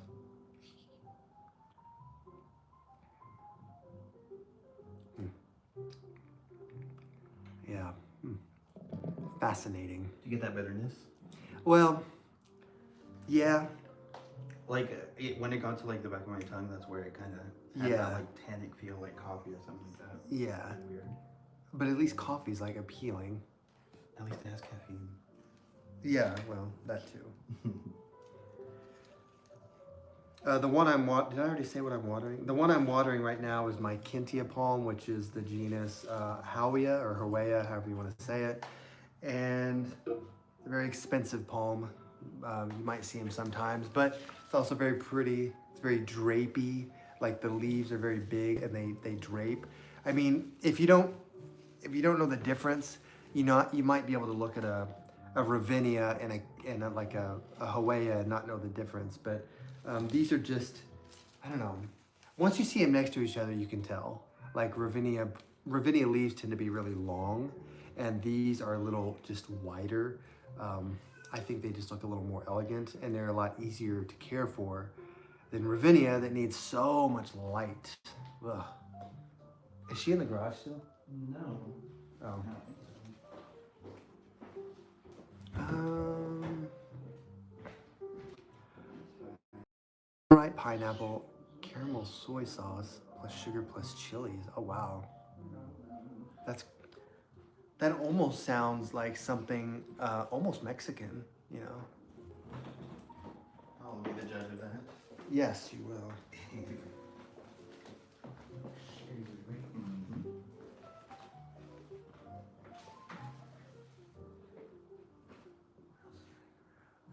Saucer.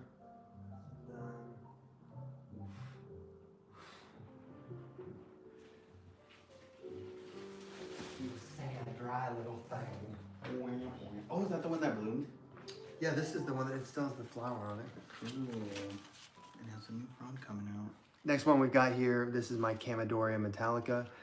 Genus Chamaedorea is the one that has Chamaedorea elegans, which is the parlor palm. This is just a different species within that genus. And really cool palm, hard to find. It actually did flower. I left the flower on there. Obviously it's long since expired. But I was so shocked when I came down and it was just there. Hang on, let's see. Red marathon. Must eat it the day you slice it. Okay. A mango? No, a pineapple.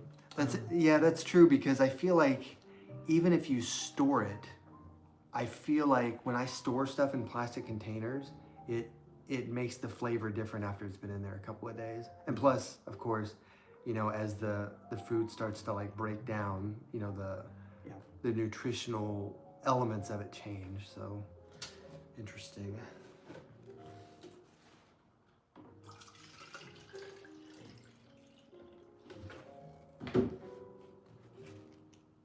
I think I got this palm in Nebraska, or wherever it was we went and saw Les Miserables.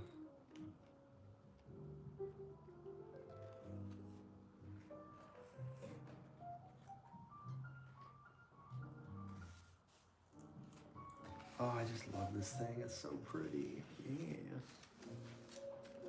Got a new leaf coming out right there, another new leaf there. Oh, wow. Did you fertilize it? I do. I haven't in a while, but I probably will one more time.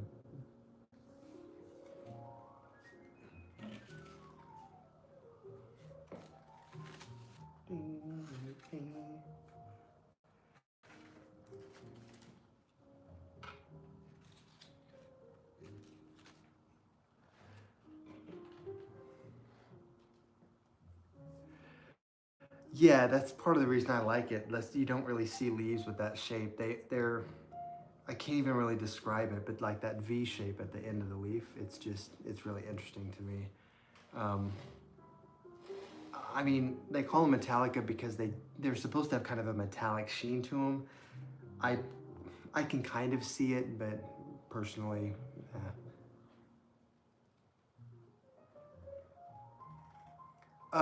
yeah, I can't.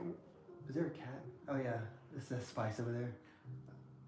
What is she doing? Spice. Yeah, Karen, I've got 4 cats, believe it or not. Grab you. I'm gonna come grab you. Come here so we can be on the video. Come here. Come here. Ooh, here's a Spice. Oh. This is one of my cats. This is Spice. She's usually the one that's getting into stuff, as she was just doing. Oh, she's just my little sweetheart, though. Yes. Who is that on the screen? Is that you? Yeah. Okay, I'm gonna put you down. Put you on the couch.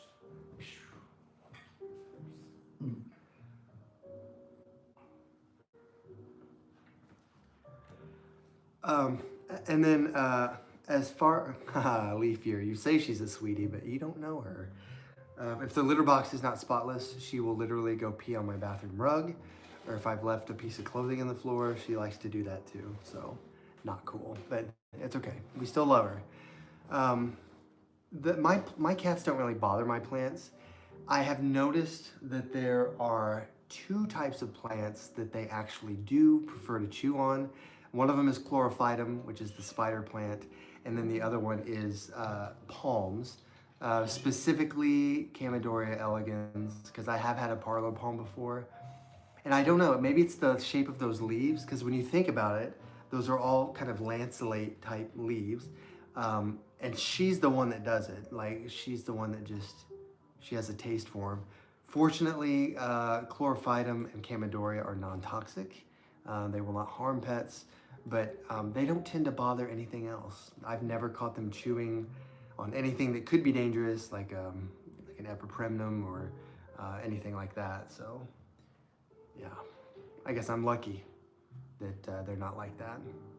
I had a cat when I was a kid who had a penchant for getting up in like the pots of big plants and like pooping in them.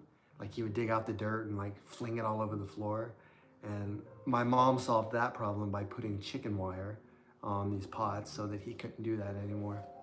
He ended up being an outside cat. How old are they, Leaf Year? I've got a 19-year-old. I've got 2 11-year-olds. That's the girls. That's Spice. And then I have a young one. He's 2. And he's probably the one you've seen the least. But I'm sure he's hiding. For mom.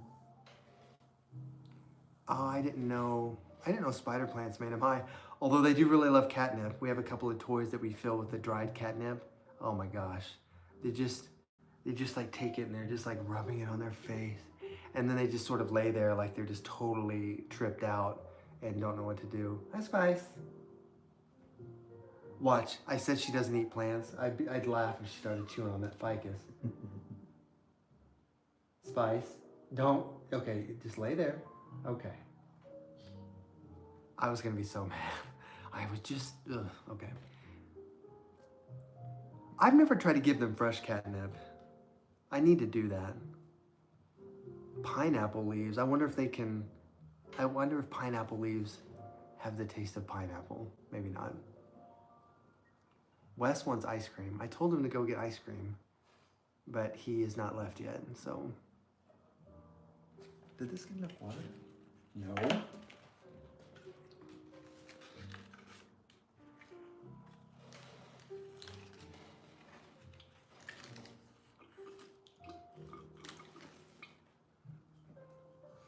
Yeah, our cats like wheatgrass too. We don't give it to them too much, but we do try to grow it sometimes so they can chew on it.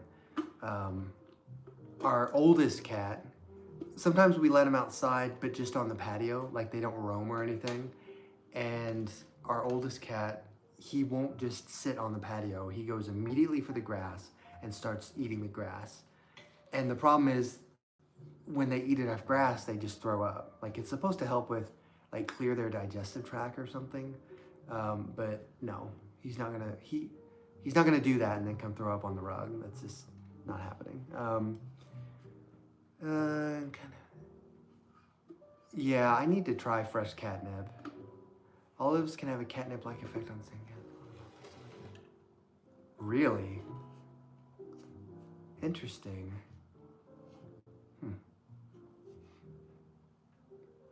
It's not good. I don't think it's very good. It's kind of bitter tasting. Like, it's not, I don't know. Have you tried it? We're gonna see if Wes has tried the dandelion tea.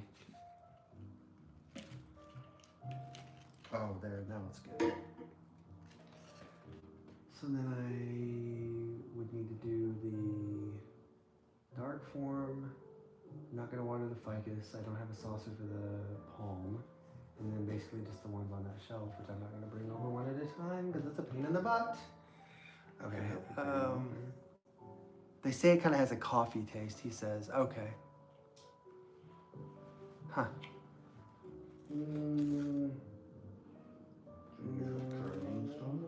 It's okay. I'm just gonna grab the thing.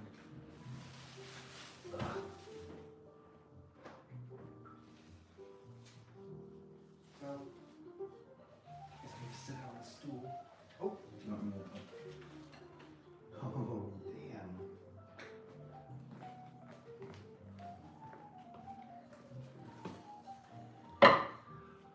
Okay, let's see. Do that. Okay. So I know some of you guys who turn off your grow light that's clipped on there, Wes says. The red one?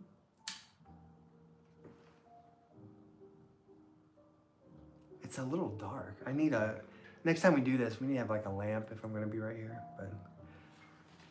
But you guys probably know my Syndapsis trevui, the dark form that has the really dark leaves. It has gotten really like long. I wish I could give you guys some cuttings. I actually did get this to root a little bit, some of the cuttings, but then I didn't water when they died. Whoops.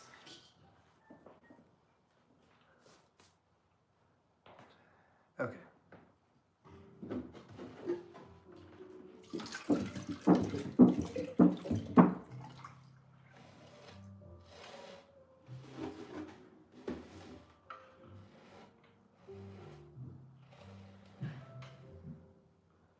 Maybe that's him going to get ice cream. Maybe. A mint chocolate milkshake sounds pretty good.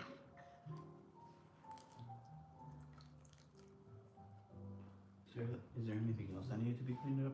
Well, if you see any mealybugs. Let's see.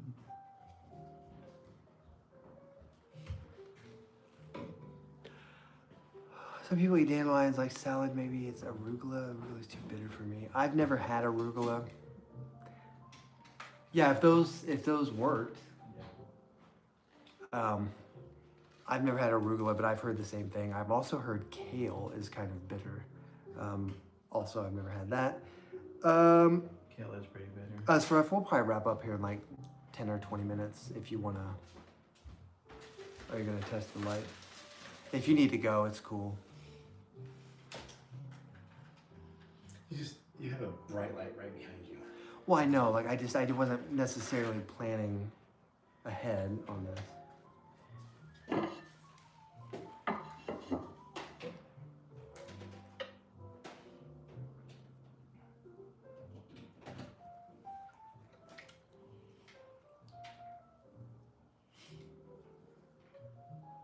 Oh, that's better. Yeah, you just need some. Just needed some frontward light. Yes.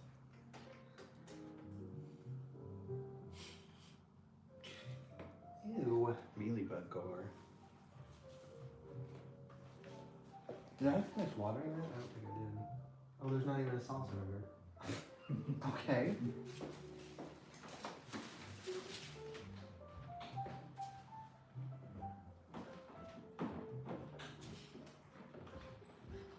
Oh yeah. No, I love salsa too. I can't figure out how to make a good one for some reason, but yes, thank you. Yeah, the lighting is much better when I actually use a light. And Karen, so we've kind of gotten into the habit of doing these on Tuesdays at 8 o'clock Central Time in the US. So yeah, I mean, I usually do an announcement video before. I didn't do one this time, but yeah, Tuesdays 8 o'clock Central. We do like 2 hours usually, if there's enough people here and I have enough to talk about. But yeah, if you ever have any like plant care questions, drop me a comment. Check my video log, like all my old videos, because I did do plant care videos on almost every houseplant genus you can think of that's common. But yeah, buy us rough. Have fun at the shops. Have a good night. Thank you for, is it nighttime there? Have a good day. And yeah, thank you for stopping by and everything. But yeah, so, I try to put out at least one video a week. I need to do longer ones, leafier ones, longer videos. We just need to talk Wes into editing them. Are you going to get ice cream? What? Oh, you have your shoes on. What do you need? Ice cream. I need ice cream. No.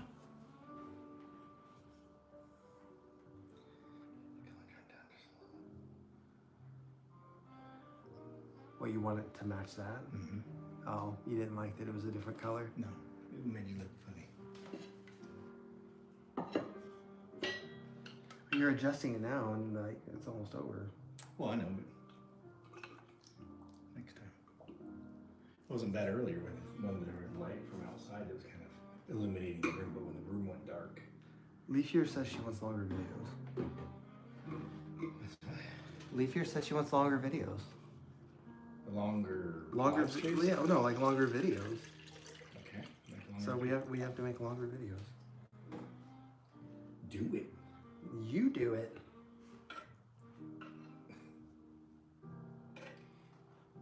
What do you want? I want mint chocolate chip. No. Oh. What do you want for pizza? Pizza Hut. Are you really ordering pizza? Yeah, maybe. It's for dinner. What sounds good for dinner, you guys? Central Time is 2 hours ahead of Eastern. I'm in New Jersey. No, Central Time is 1 hour. So basically, there's Eastern, then Central, Mountain. then Mountain, then Pacific. So I'm Central. And then specific. Specific time. No, I don't know what's after Pacific. Specific? No, it's like Alaskan time or something. No, it's whatever Hawaii's in. No, they're like 2 time zones. Are there? Yeah, they're like 2 over because they're way out there. Why did it do that? Look at that. What did it do? How it did that? How it did that reversion? Oh yeah, that is a weird reversion. Is this thing ever gonna It did it on the other side too, and then Yeah. went back. Look. It did it on the other side and then went back. See that one piece? Oh, what the? Look at that, Dill. See how it reverted and then it went back. Isn't that freaky? Wow. I'll show that. So this is my Ripsalis, and like it's a Ripsalis paradoxica. Basically called that because it kind of has this chain link look Got that to one in it. St. Louis. We got this one in St. Louis. I was looking for one for a long time, but I couldn't find anything besides cuttings. Of course, it wasn't this big when I got it. Now it's so long I can't show you the whole thing, but it has a couple of pieces on it that have kind of, I don't know if it's reversion, but they have white hairs on them like a dogtail cactus. And actually on the back here, you can see that there's a piece that has the hairs and then it went back to the chain link, but it started out as chain link. So it's an interesting one. Hold it right now. I just want like breadsticks, or that little personal pizza was actually pretty good. What do you shake your head like that for? I can never tell when you're being serious. Hunter, I didn't know you were still here. You can't tell when I'm being serious. Yeah, Leaf Year, it's so long. Like I said, I don't know when I'm actually gonna cut it. Oh, finally, it started leaking. Are you hungry? No, I had dinner. Thank you. Okay. You're not having anything? No, he'll have a piece of something whenever we order. Better. He will. If he'll eat durian, he'll eat a piece of pizza. Lemon pepper fries, Cajun fries, straight cut fries. They have fries? Yeah. Okay. Not Cajun, though, that would be spicy. I lost my train of thought. Yeah, Tom, no problem. Like I said, we'll do a plant tour eventually. I mean, this is kind of a plant tour because I've been watering every single plant I have, but I haven't gotten to the ones on the rack yet. Now we're waiting on pizza, maybe.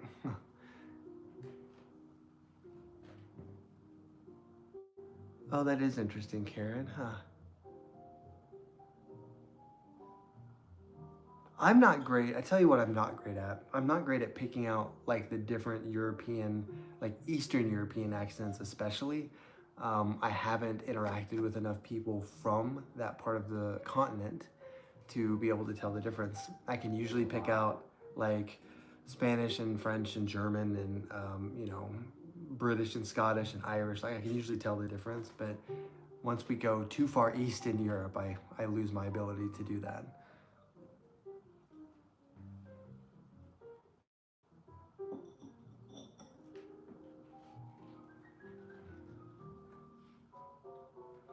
Maybe we can carry a couple of those over. If he's gonna order pizza, I still got a few minutes. Oh, oh, and weren't you gonna, Yeah, I don't have to do that now because I'm gonna get dinner. This is gonna be too much trouble. Look at this thing. What? I don't know. Just grab whatever freak you want. Okay.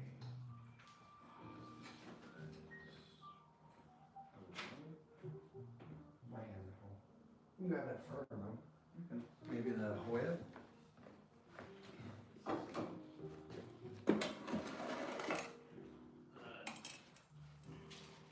I mean, so I have my Aglaonemas in a variety of different pots, and if you just want to sit on around, I'm having trouble like telling the difference, or not telling the difference, but making sure that they're dry. They're dry. They've been watering like 2 weeks. They've got to be ready.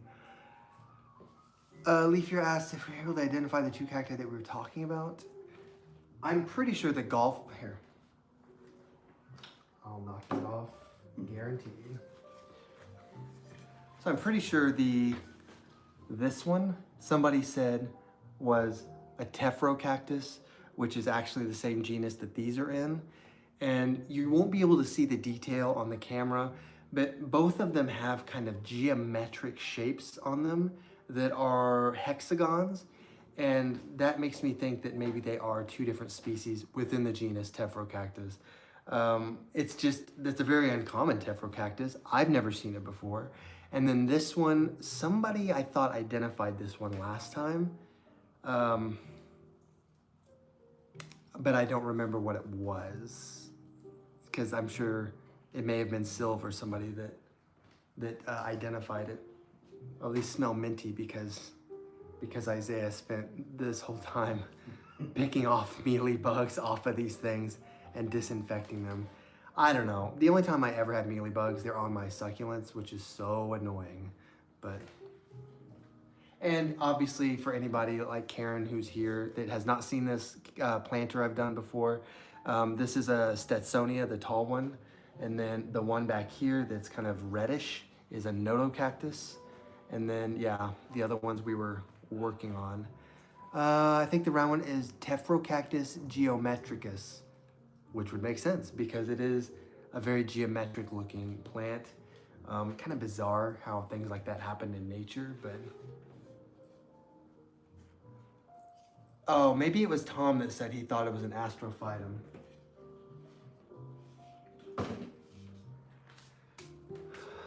It's interesting, astrophytum, I think I said last time, only has 6 species within the genus, and like 3 of them look almost exactly the same, and then the other 3 were very different. Like the bishop's cat cactus is a type of astrophytum. There's like 2 that look like they're infected with mealybugs. And like when we saw him, he's the one that said that. He's like, I said, oh look, this cactus looks cool. He goes, it looks like it's covered in mealybugs. And then I'm like, oh, now it's not cool anymore.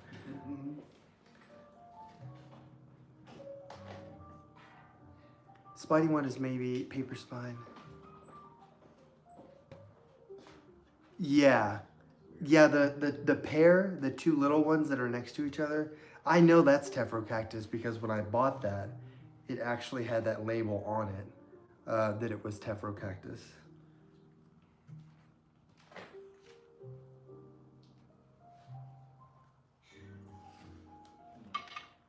Do you work tomorrow? Do I? Yeah. Yeah. What time? I usually go in like 7. Am I keeping you too late? No, you're fine. That might be a spider or something. Ew. Yeah. That's probably trash. If a spider jumps out of this, I'm gonna scream. I'm gonna run. Just get rid of it. Look. Oh my! Why did you not just get rid of it? I wanted you to see it. You stepped on it. You're fine. No, it's right there. There it is.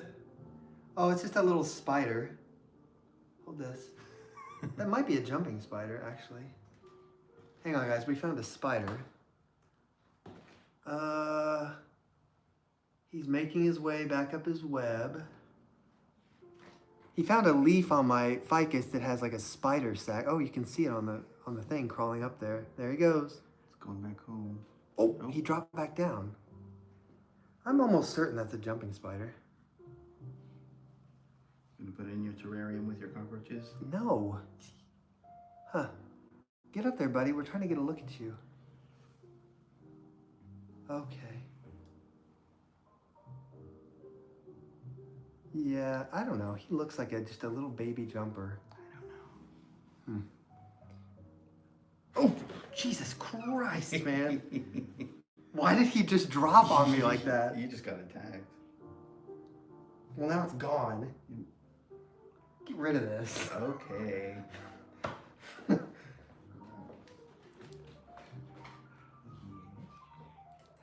I don't mind spiders. I don't want them to just be on me unexpectedly. I mean, jumping spiders don't bother me. Like if it was a jumping spider. If it was a jumping spider, it was super small, like maybe a little baby one. I hope it's okay. I don't want to step on it.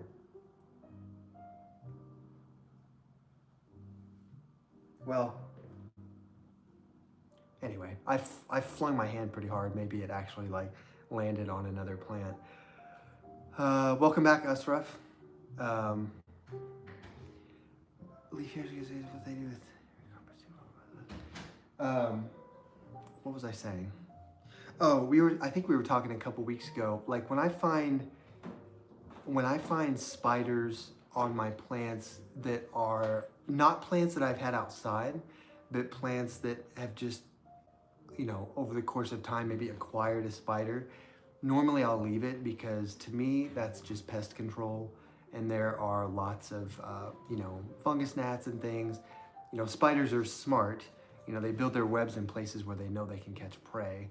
So for example, there's like a little spider web on one of my lights right here. You can't see it, it's so small, but that's a great place for it to catch like gnats and stuff. So I just leave it. They don't bother me. Brown recluse, that's getting stomped on, but Yeah, right. Not by you. well, no, not by me, by you. That's why I got married.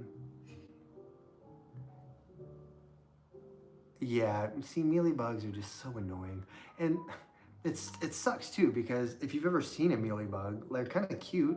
They're kind of white little fuzzy arthropods, but yeah, not cool.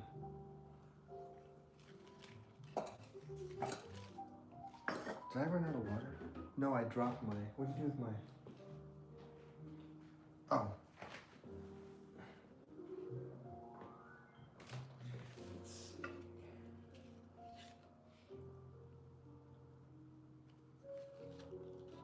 Did you actually order that, or were you just toying with me? Or what? Pizza. Yeah. Okay.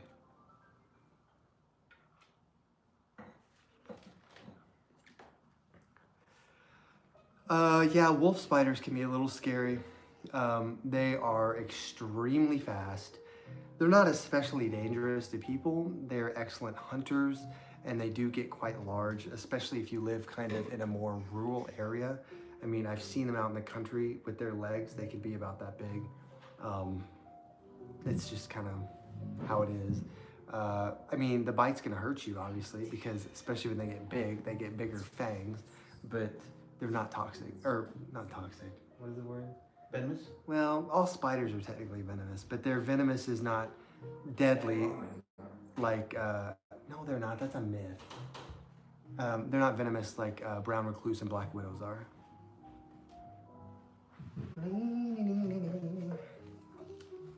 If I can ever get these to leak. One day. I think Isaiah and I are going to start a business where we come to people's houses and start taking care of their plant pest problems. Maybe watering their plants for them. Boy, you're going to have to pay me a lot of money to go water somebody else's plants. Because I don't even like watering my plants half the time. Oh, that was good.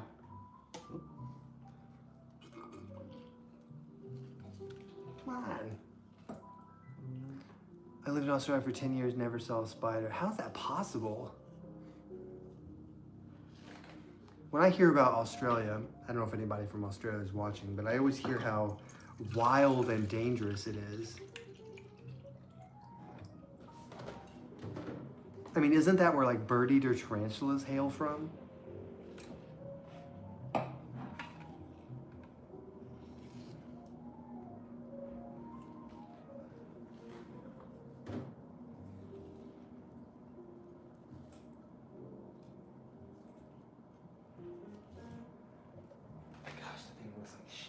I think I'm gonna get rid of that.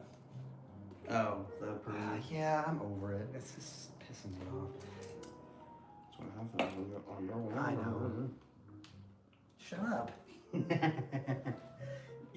You resigned yourself to that truth for just a second. You're like, you know what?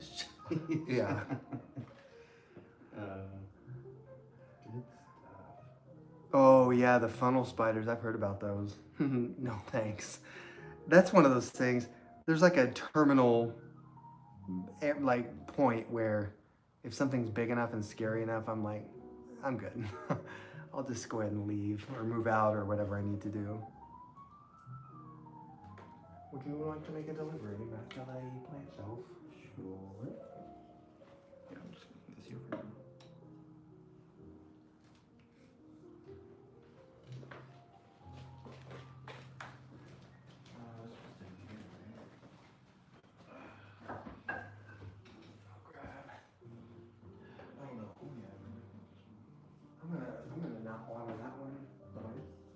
No, well, no, I can grab that. Oh, that's got a spider web in it. I stuck my big old finger in it.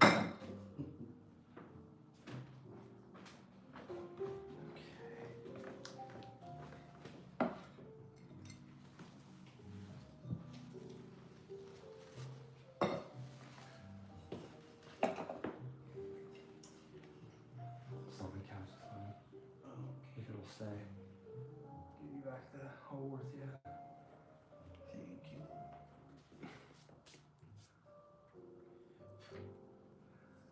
Yeah. Yeah, I don't do wasps.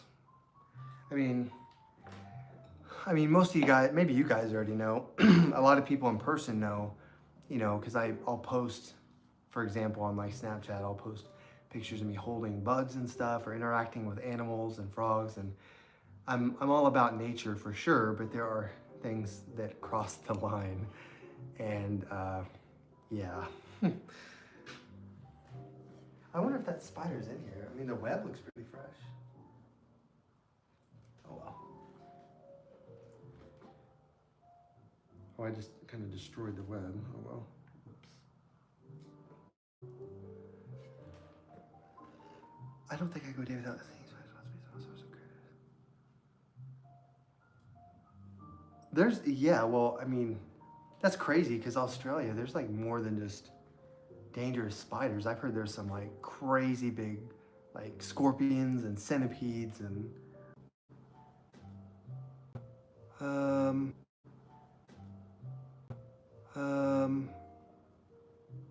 hang on, it's coming back.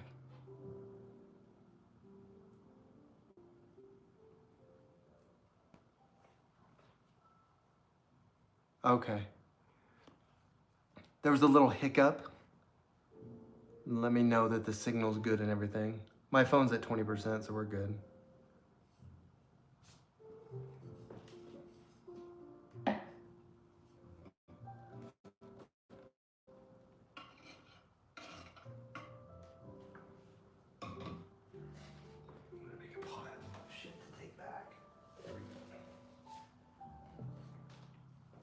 I don't know, there was just a hiccup, like everything was fine. It was still working on my phone and everything. And then it just, I don't know, on the laptop it froze. Like there was just...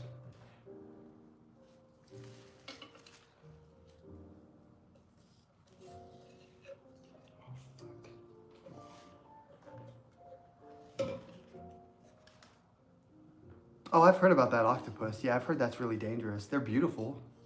Lorraine? Yep. How did you know? I don't know, just comment on it.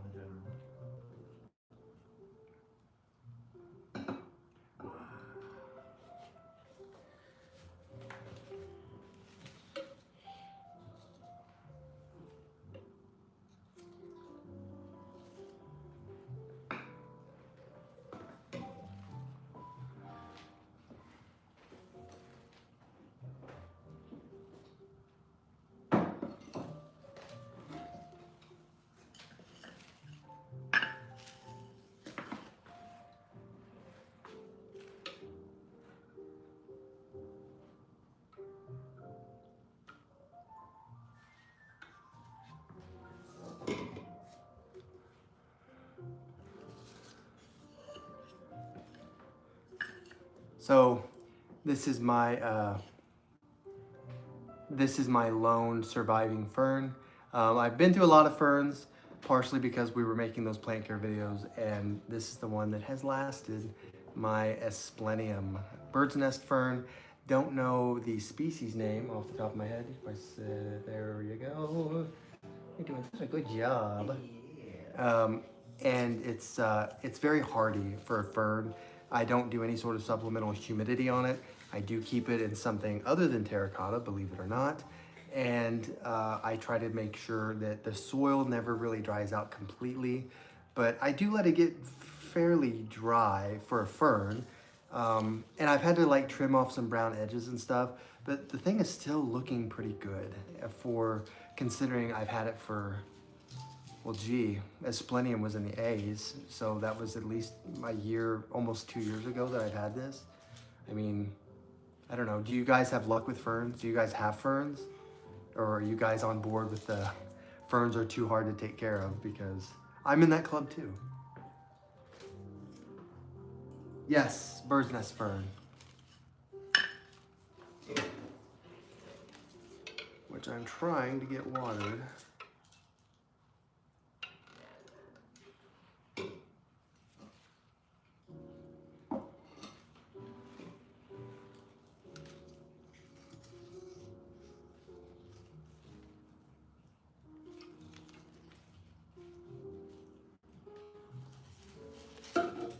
Oh, I forgot I have the Hooperzea. I've not heard of that one, believe it or not. Blue star fern. Really, Tom? I've always had trouble with blue star ferns. I think that's the genus Phlebodium, and I just the leaves are a little dainty, so I've always had trouble with them drying out. Would you like another one? Sure.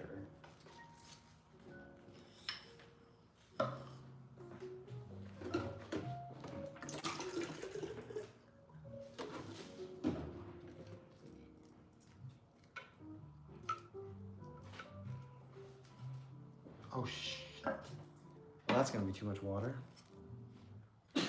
Bless you.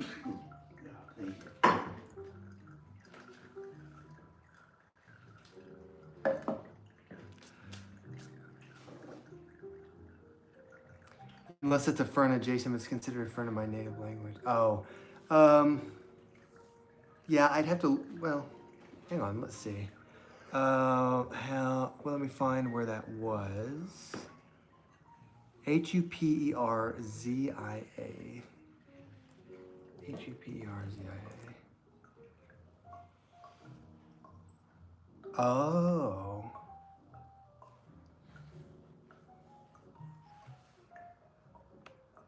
So it is. Okay.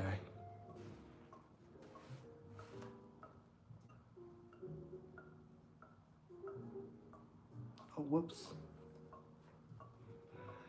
Okay. Yeah, no, Tom, that does sound like a phlebodium. Powdery blue leaves, roots like a rabbitfoot fern. Oh, well, if it has the roots like that have the rhizomes coming out, I don't know if that would be a phlebodium or not. Ashraf, so that plant, yay, we get to talk about a little bit of, what is it? Why am I blanking on the word? Not plant, the taxonomy. We get to talk about taxonomy. So ferns are part of the phylum Polypodiophyta. That's going to be basically all of your ferns.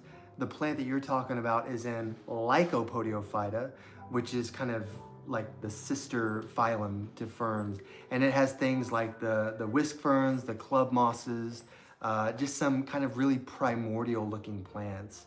So I can see why in your language they would be called ferns, because they are very close to ferns. When we're looking at evolution, Polypodiophyta and Lycopodiophyta are the plants that come directly after the very first plants, which would be like mosses, hornworts, liverworts, things like that. So very old. There's Dragonite. Fucking finally. Sorry, Dragonite. I did not post that there was going to be a live stream today. I guess by the time I thought about it, it was today. And I thought, well, maybe I've said it enough that people might remember that it's on Tuesdays, but I just need to get into the habit of maybe posting a short like on Sunday and being like, hey guys, there's a live stream on Tuesday. And I'm going to start saying Dragonite's name specifically. Yeah, we were just talking about a little bit of taxonomy, which we haven't gotten to talk about in a while, so that's exciting.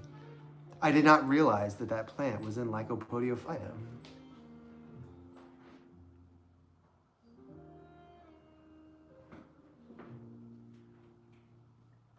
Thank you, Tom. Appreciate that. We had to we had to study a lot of things like that in college. One of the classes I took was very taxonomy heavy because we had to identify plants in the wild. We would go out into the forest and pick like a 1 foot by 1 foot square and try to identify as many plants as we can using the botanical names. So I had to get very adept with the houseplant family tree. I've tried to branch into the animal part of it. It's considerably more complicated, but that's okay. Let's see, Hupersia didn't have spores. Oh, okay. It does not have spores. That might be the difference because ferns have spores, which are not seeds. Spores are kind of a way of a fern cloning itself. It's a messy way to try to explain the whole thing, but basically seeds and flowers and stuff didn't come until much later, like 100, 200 million years later. So it was just a very primordial old way of reproduction, but it's not really reproduction necessarily.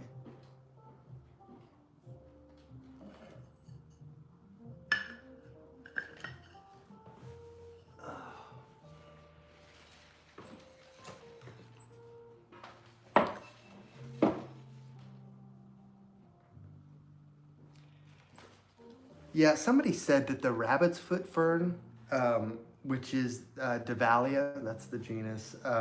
Somebody said that the rhizomes, which are the parts that look like rabbit's feet, they said they looks like a tarantula coming out of the pot. And ever since they said that, I can't look at it any different. But they sure enough do look like tarantula legs.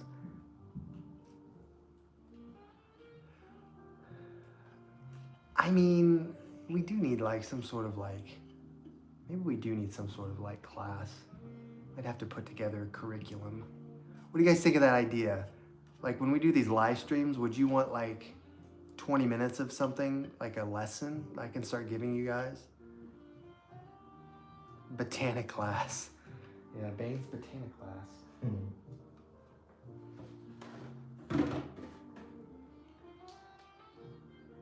What have I not watered? Just the stuff that's sitting over here now? Yeah. I think every. Other than my fucking ficus up there.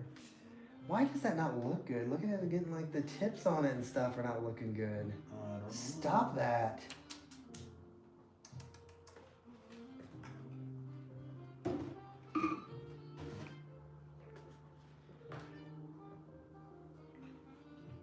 I'm in Kansas. I'm right in the middle. So right now the weather is favorable. During the day, it's a little cool at night. It's been very windy and the trees are starting to change, but they're already like losing their leaves so fast before we can even enjoy the colors. You might tell them they can call you Dylan. Oh, yeah, my name's Dylan, by the way, Karen. You can call me Dylan. I think most people call me Dylan. I don't know if maybe I haven't said my name in a while because I haven't made a long video. Because normally I introduce myself, hey, it's Dylan with Bane's Botanicals. A chalkboard? Do they even still make those? Yeah. Do they really? Oh, well, we have a dry erase board. Well, yeah, but he was being facetious. Oh, I actually have a big Yeah. chalkboard in there. Like actually. And you can write people's names and put check marks by them when they get in trouble.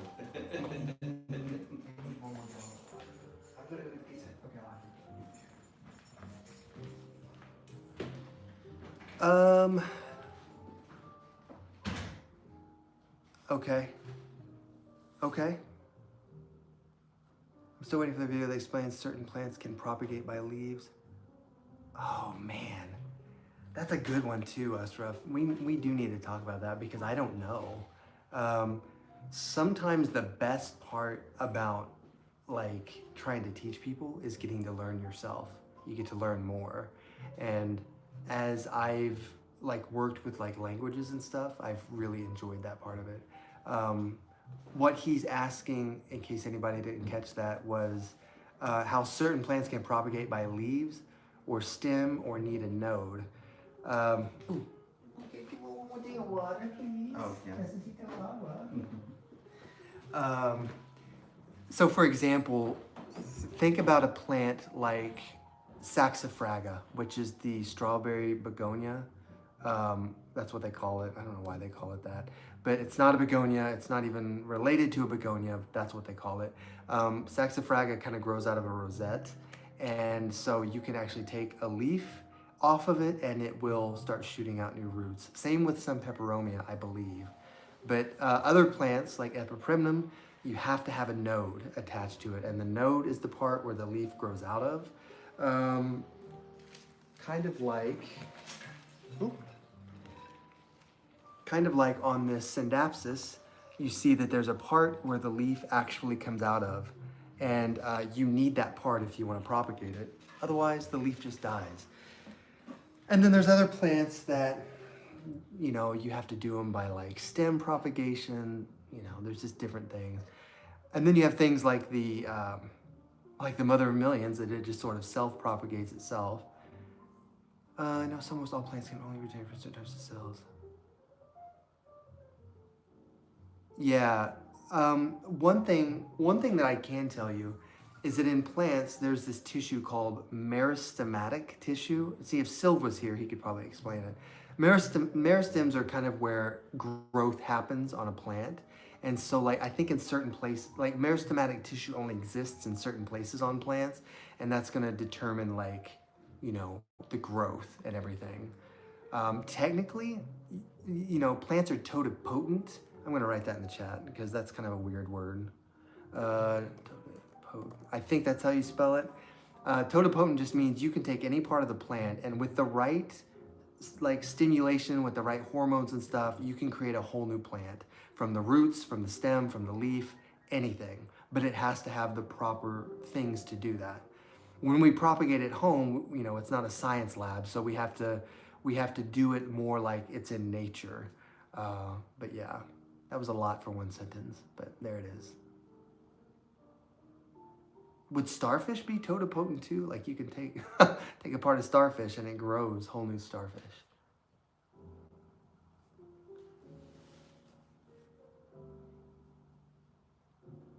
We're so close to being done with watering. I've got like 3 more plants. It usually doesn't take me this long. Obviously, we've been stopping and talking during all of this.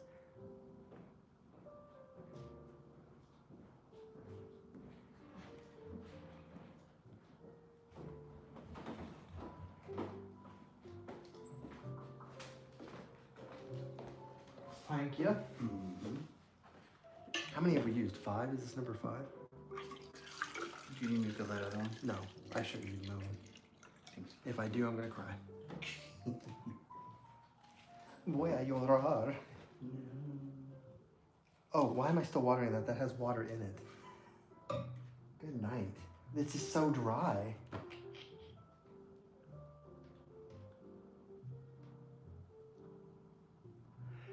And when does a cultivar become its own species, marble queen versus golden pothos? I think the better question is, does it become its own species? I don't know, because cultivars mostly happen in like the world of houseplants, or if it has something to do with like food or medicine production.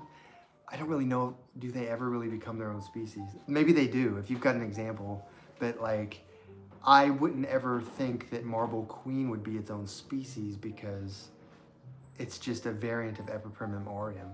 Same with the like the neon and the mandula and there's so many different ones. Oh my gosh. But yeah, that's a good question though. I kind of wonder scientifically, when do they decide it's a different species? I mean, there has to be some sort of criteria, right, for that. And it's always changing. That's the thing that I always say when in my plant videos, when we talk about taxonomy, I'm always like, this is not forever. Like they can decide tomorrow to rename something and reclassify it. How many times has that happened just since we started doing these videos? What was one of them? Schefflera is now what? Heptapleura. Lampranthus became Oscularia. There was another one. What was the one with the waffle plant? The waffle plant was like 2. Oh yeah, Sansevieria, of course, is now Dracaena. It doesn't happen so often that it's necessarily impossible to keep up with, but you just have to be kind of aware of it. They're never gonna change the name on a plant at a greenhouse from Schefflera to Heptapleura. Like, that's never gonna happen. And yes, Goapertia, most of Calathea got reclassified into Goapertia. I don't remember why.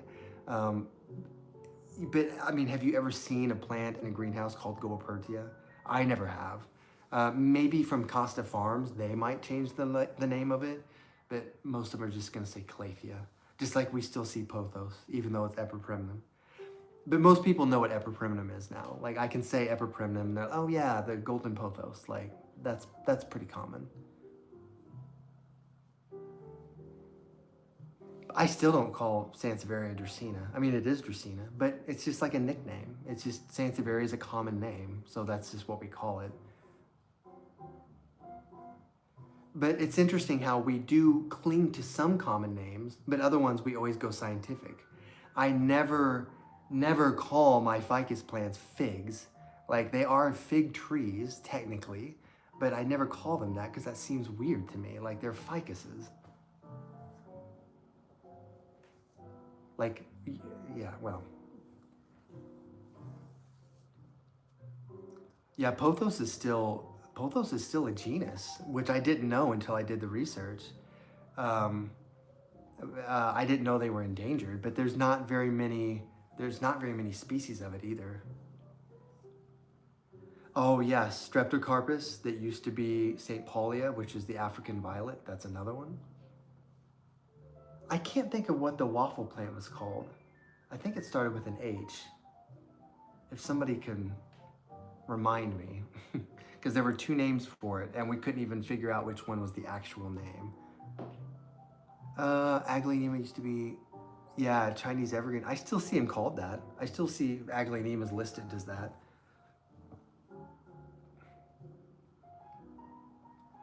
Yeah, date palm, you rarely, I mean, you might see it called phoenix, but mostly they just call it date palm, but it is phoenix.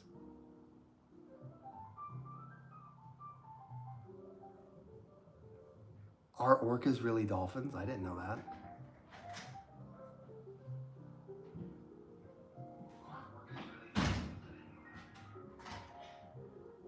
Huh.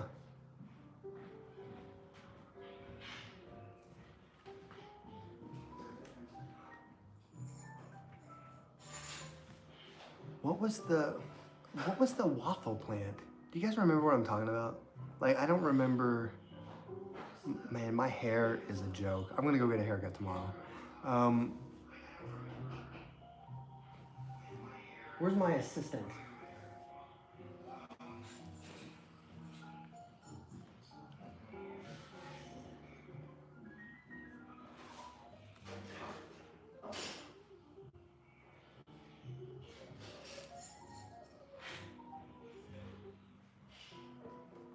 Streptocarpus is such an ugly name. Why did they name it that?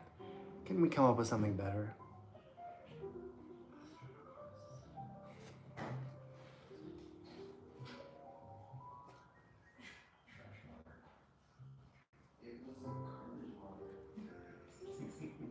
Yeah, those are all incorrect. And the one that bugs me the most out of that list is probably cicadas and locusts, because locusts are much more, they're more related to like grasshoppers. They even look more like grasshoppers. Cicadas are completely different. Cicadas have the big bug eyes, and I think cicadas are really cute, but that's me.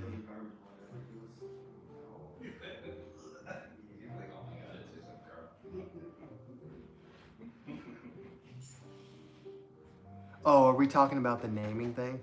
I mean, we did a naming video, but it freeze again? What? Did I freeze again? Wait, there it's back. There we go. Car says it's 48 degrees outside. There. No, it's fine, it's fine. Okay, it's back. You're back. Remind me to do a video on plant name changes. The plant name changes that have happened in like the last 5 years. Yeah, poisonous and venomous are two very different things.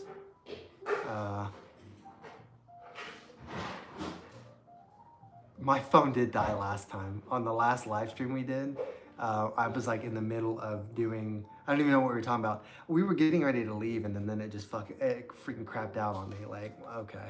Yeah, well, your phone is getting close to dying. I know. Well, are you homebound? Did you bring the pizza? Yeah. Yes. Dinner is here. Okay, guys. Thank you so much for watering with me and hanging out with me and talking. I think Wes posted the Discord. Yeah, Wes posted the Discord in the bio. If you guys ever want to get on Discord, it's really easy to use, and you guys can send me pictures there. And what? I said you're gonna update your Instagram. I know, I say that every time. I'm gonna update my Instagram soon. I know there's an Instagram that I have not been using. But yeah, and we're gonna do, what is today, Tuesday? We're gonna do a video by Friday. We're gonna have a new video out. I'm gonna do it. So that's going to happen. Dragonite says I need a swear jar. What? A swear jar. Swear jar. Swear. Oh. To be fair, I've been very good about not swearing in my live streams until very recently. And then it's just been slipping out, but it's fine. So yeah, I'm gonna go eat. Wes brought home pizza and ran a little long, but it's okay. Really good seeing you guys, really good hanging out with you guys. Leafier, Dragonite, Us Rough, Tom, Karen, anybody else that showed up. Hunter was here. Shout out to Wes and Isaiah for helping me, being kind of assistants right now for this tonight. Go, have a good night, and we're gonna do this next Tuesday, don't forget. Tuesday, 8 o'clock. I will make an announcement this time so that you guys remember. Really appreciate you guys so much. I love just turning on some music and just getting to have these with you guys, so I really appreciate it. And Dragonite, I'm gonna call Dragonite out when I announce it so that he remembers. Okay. Thank you guys so much, and until the next one, I will see you soon.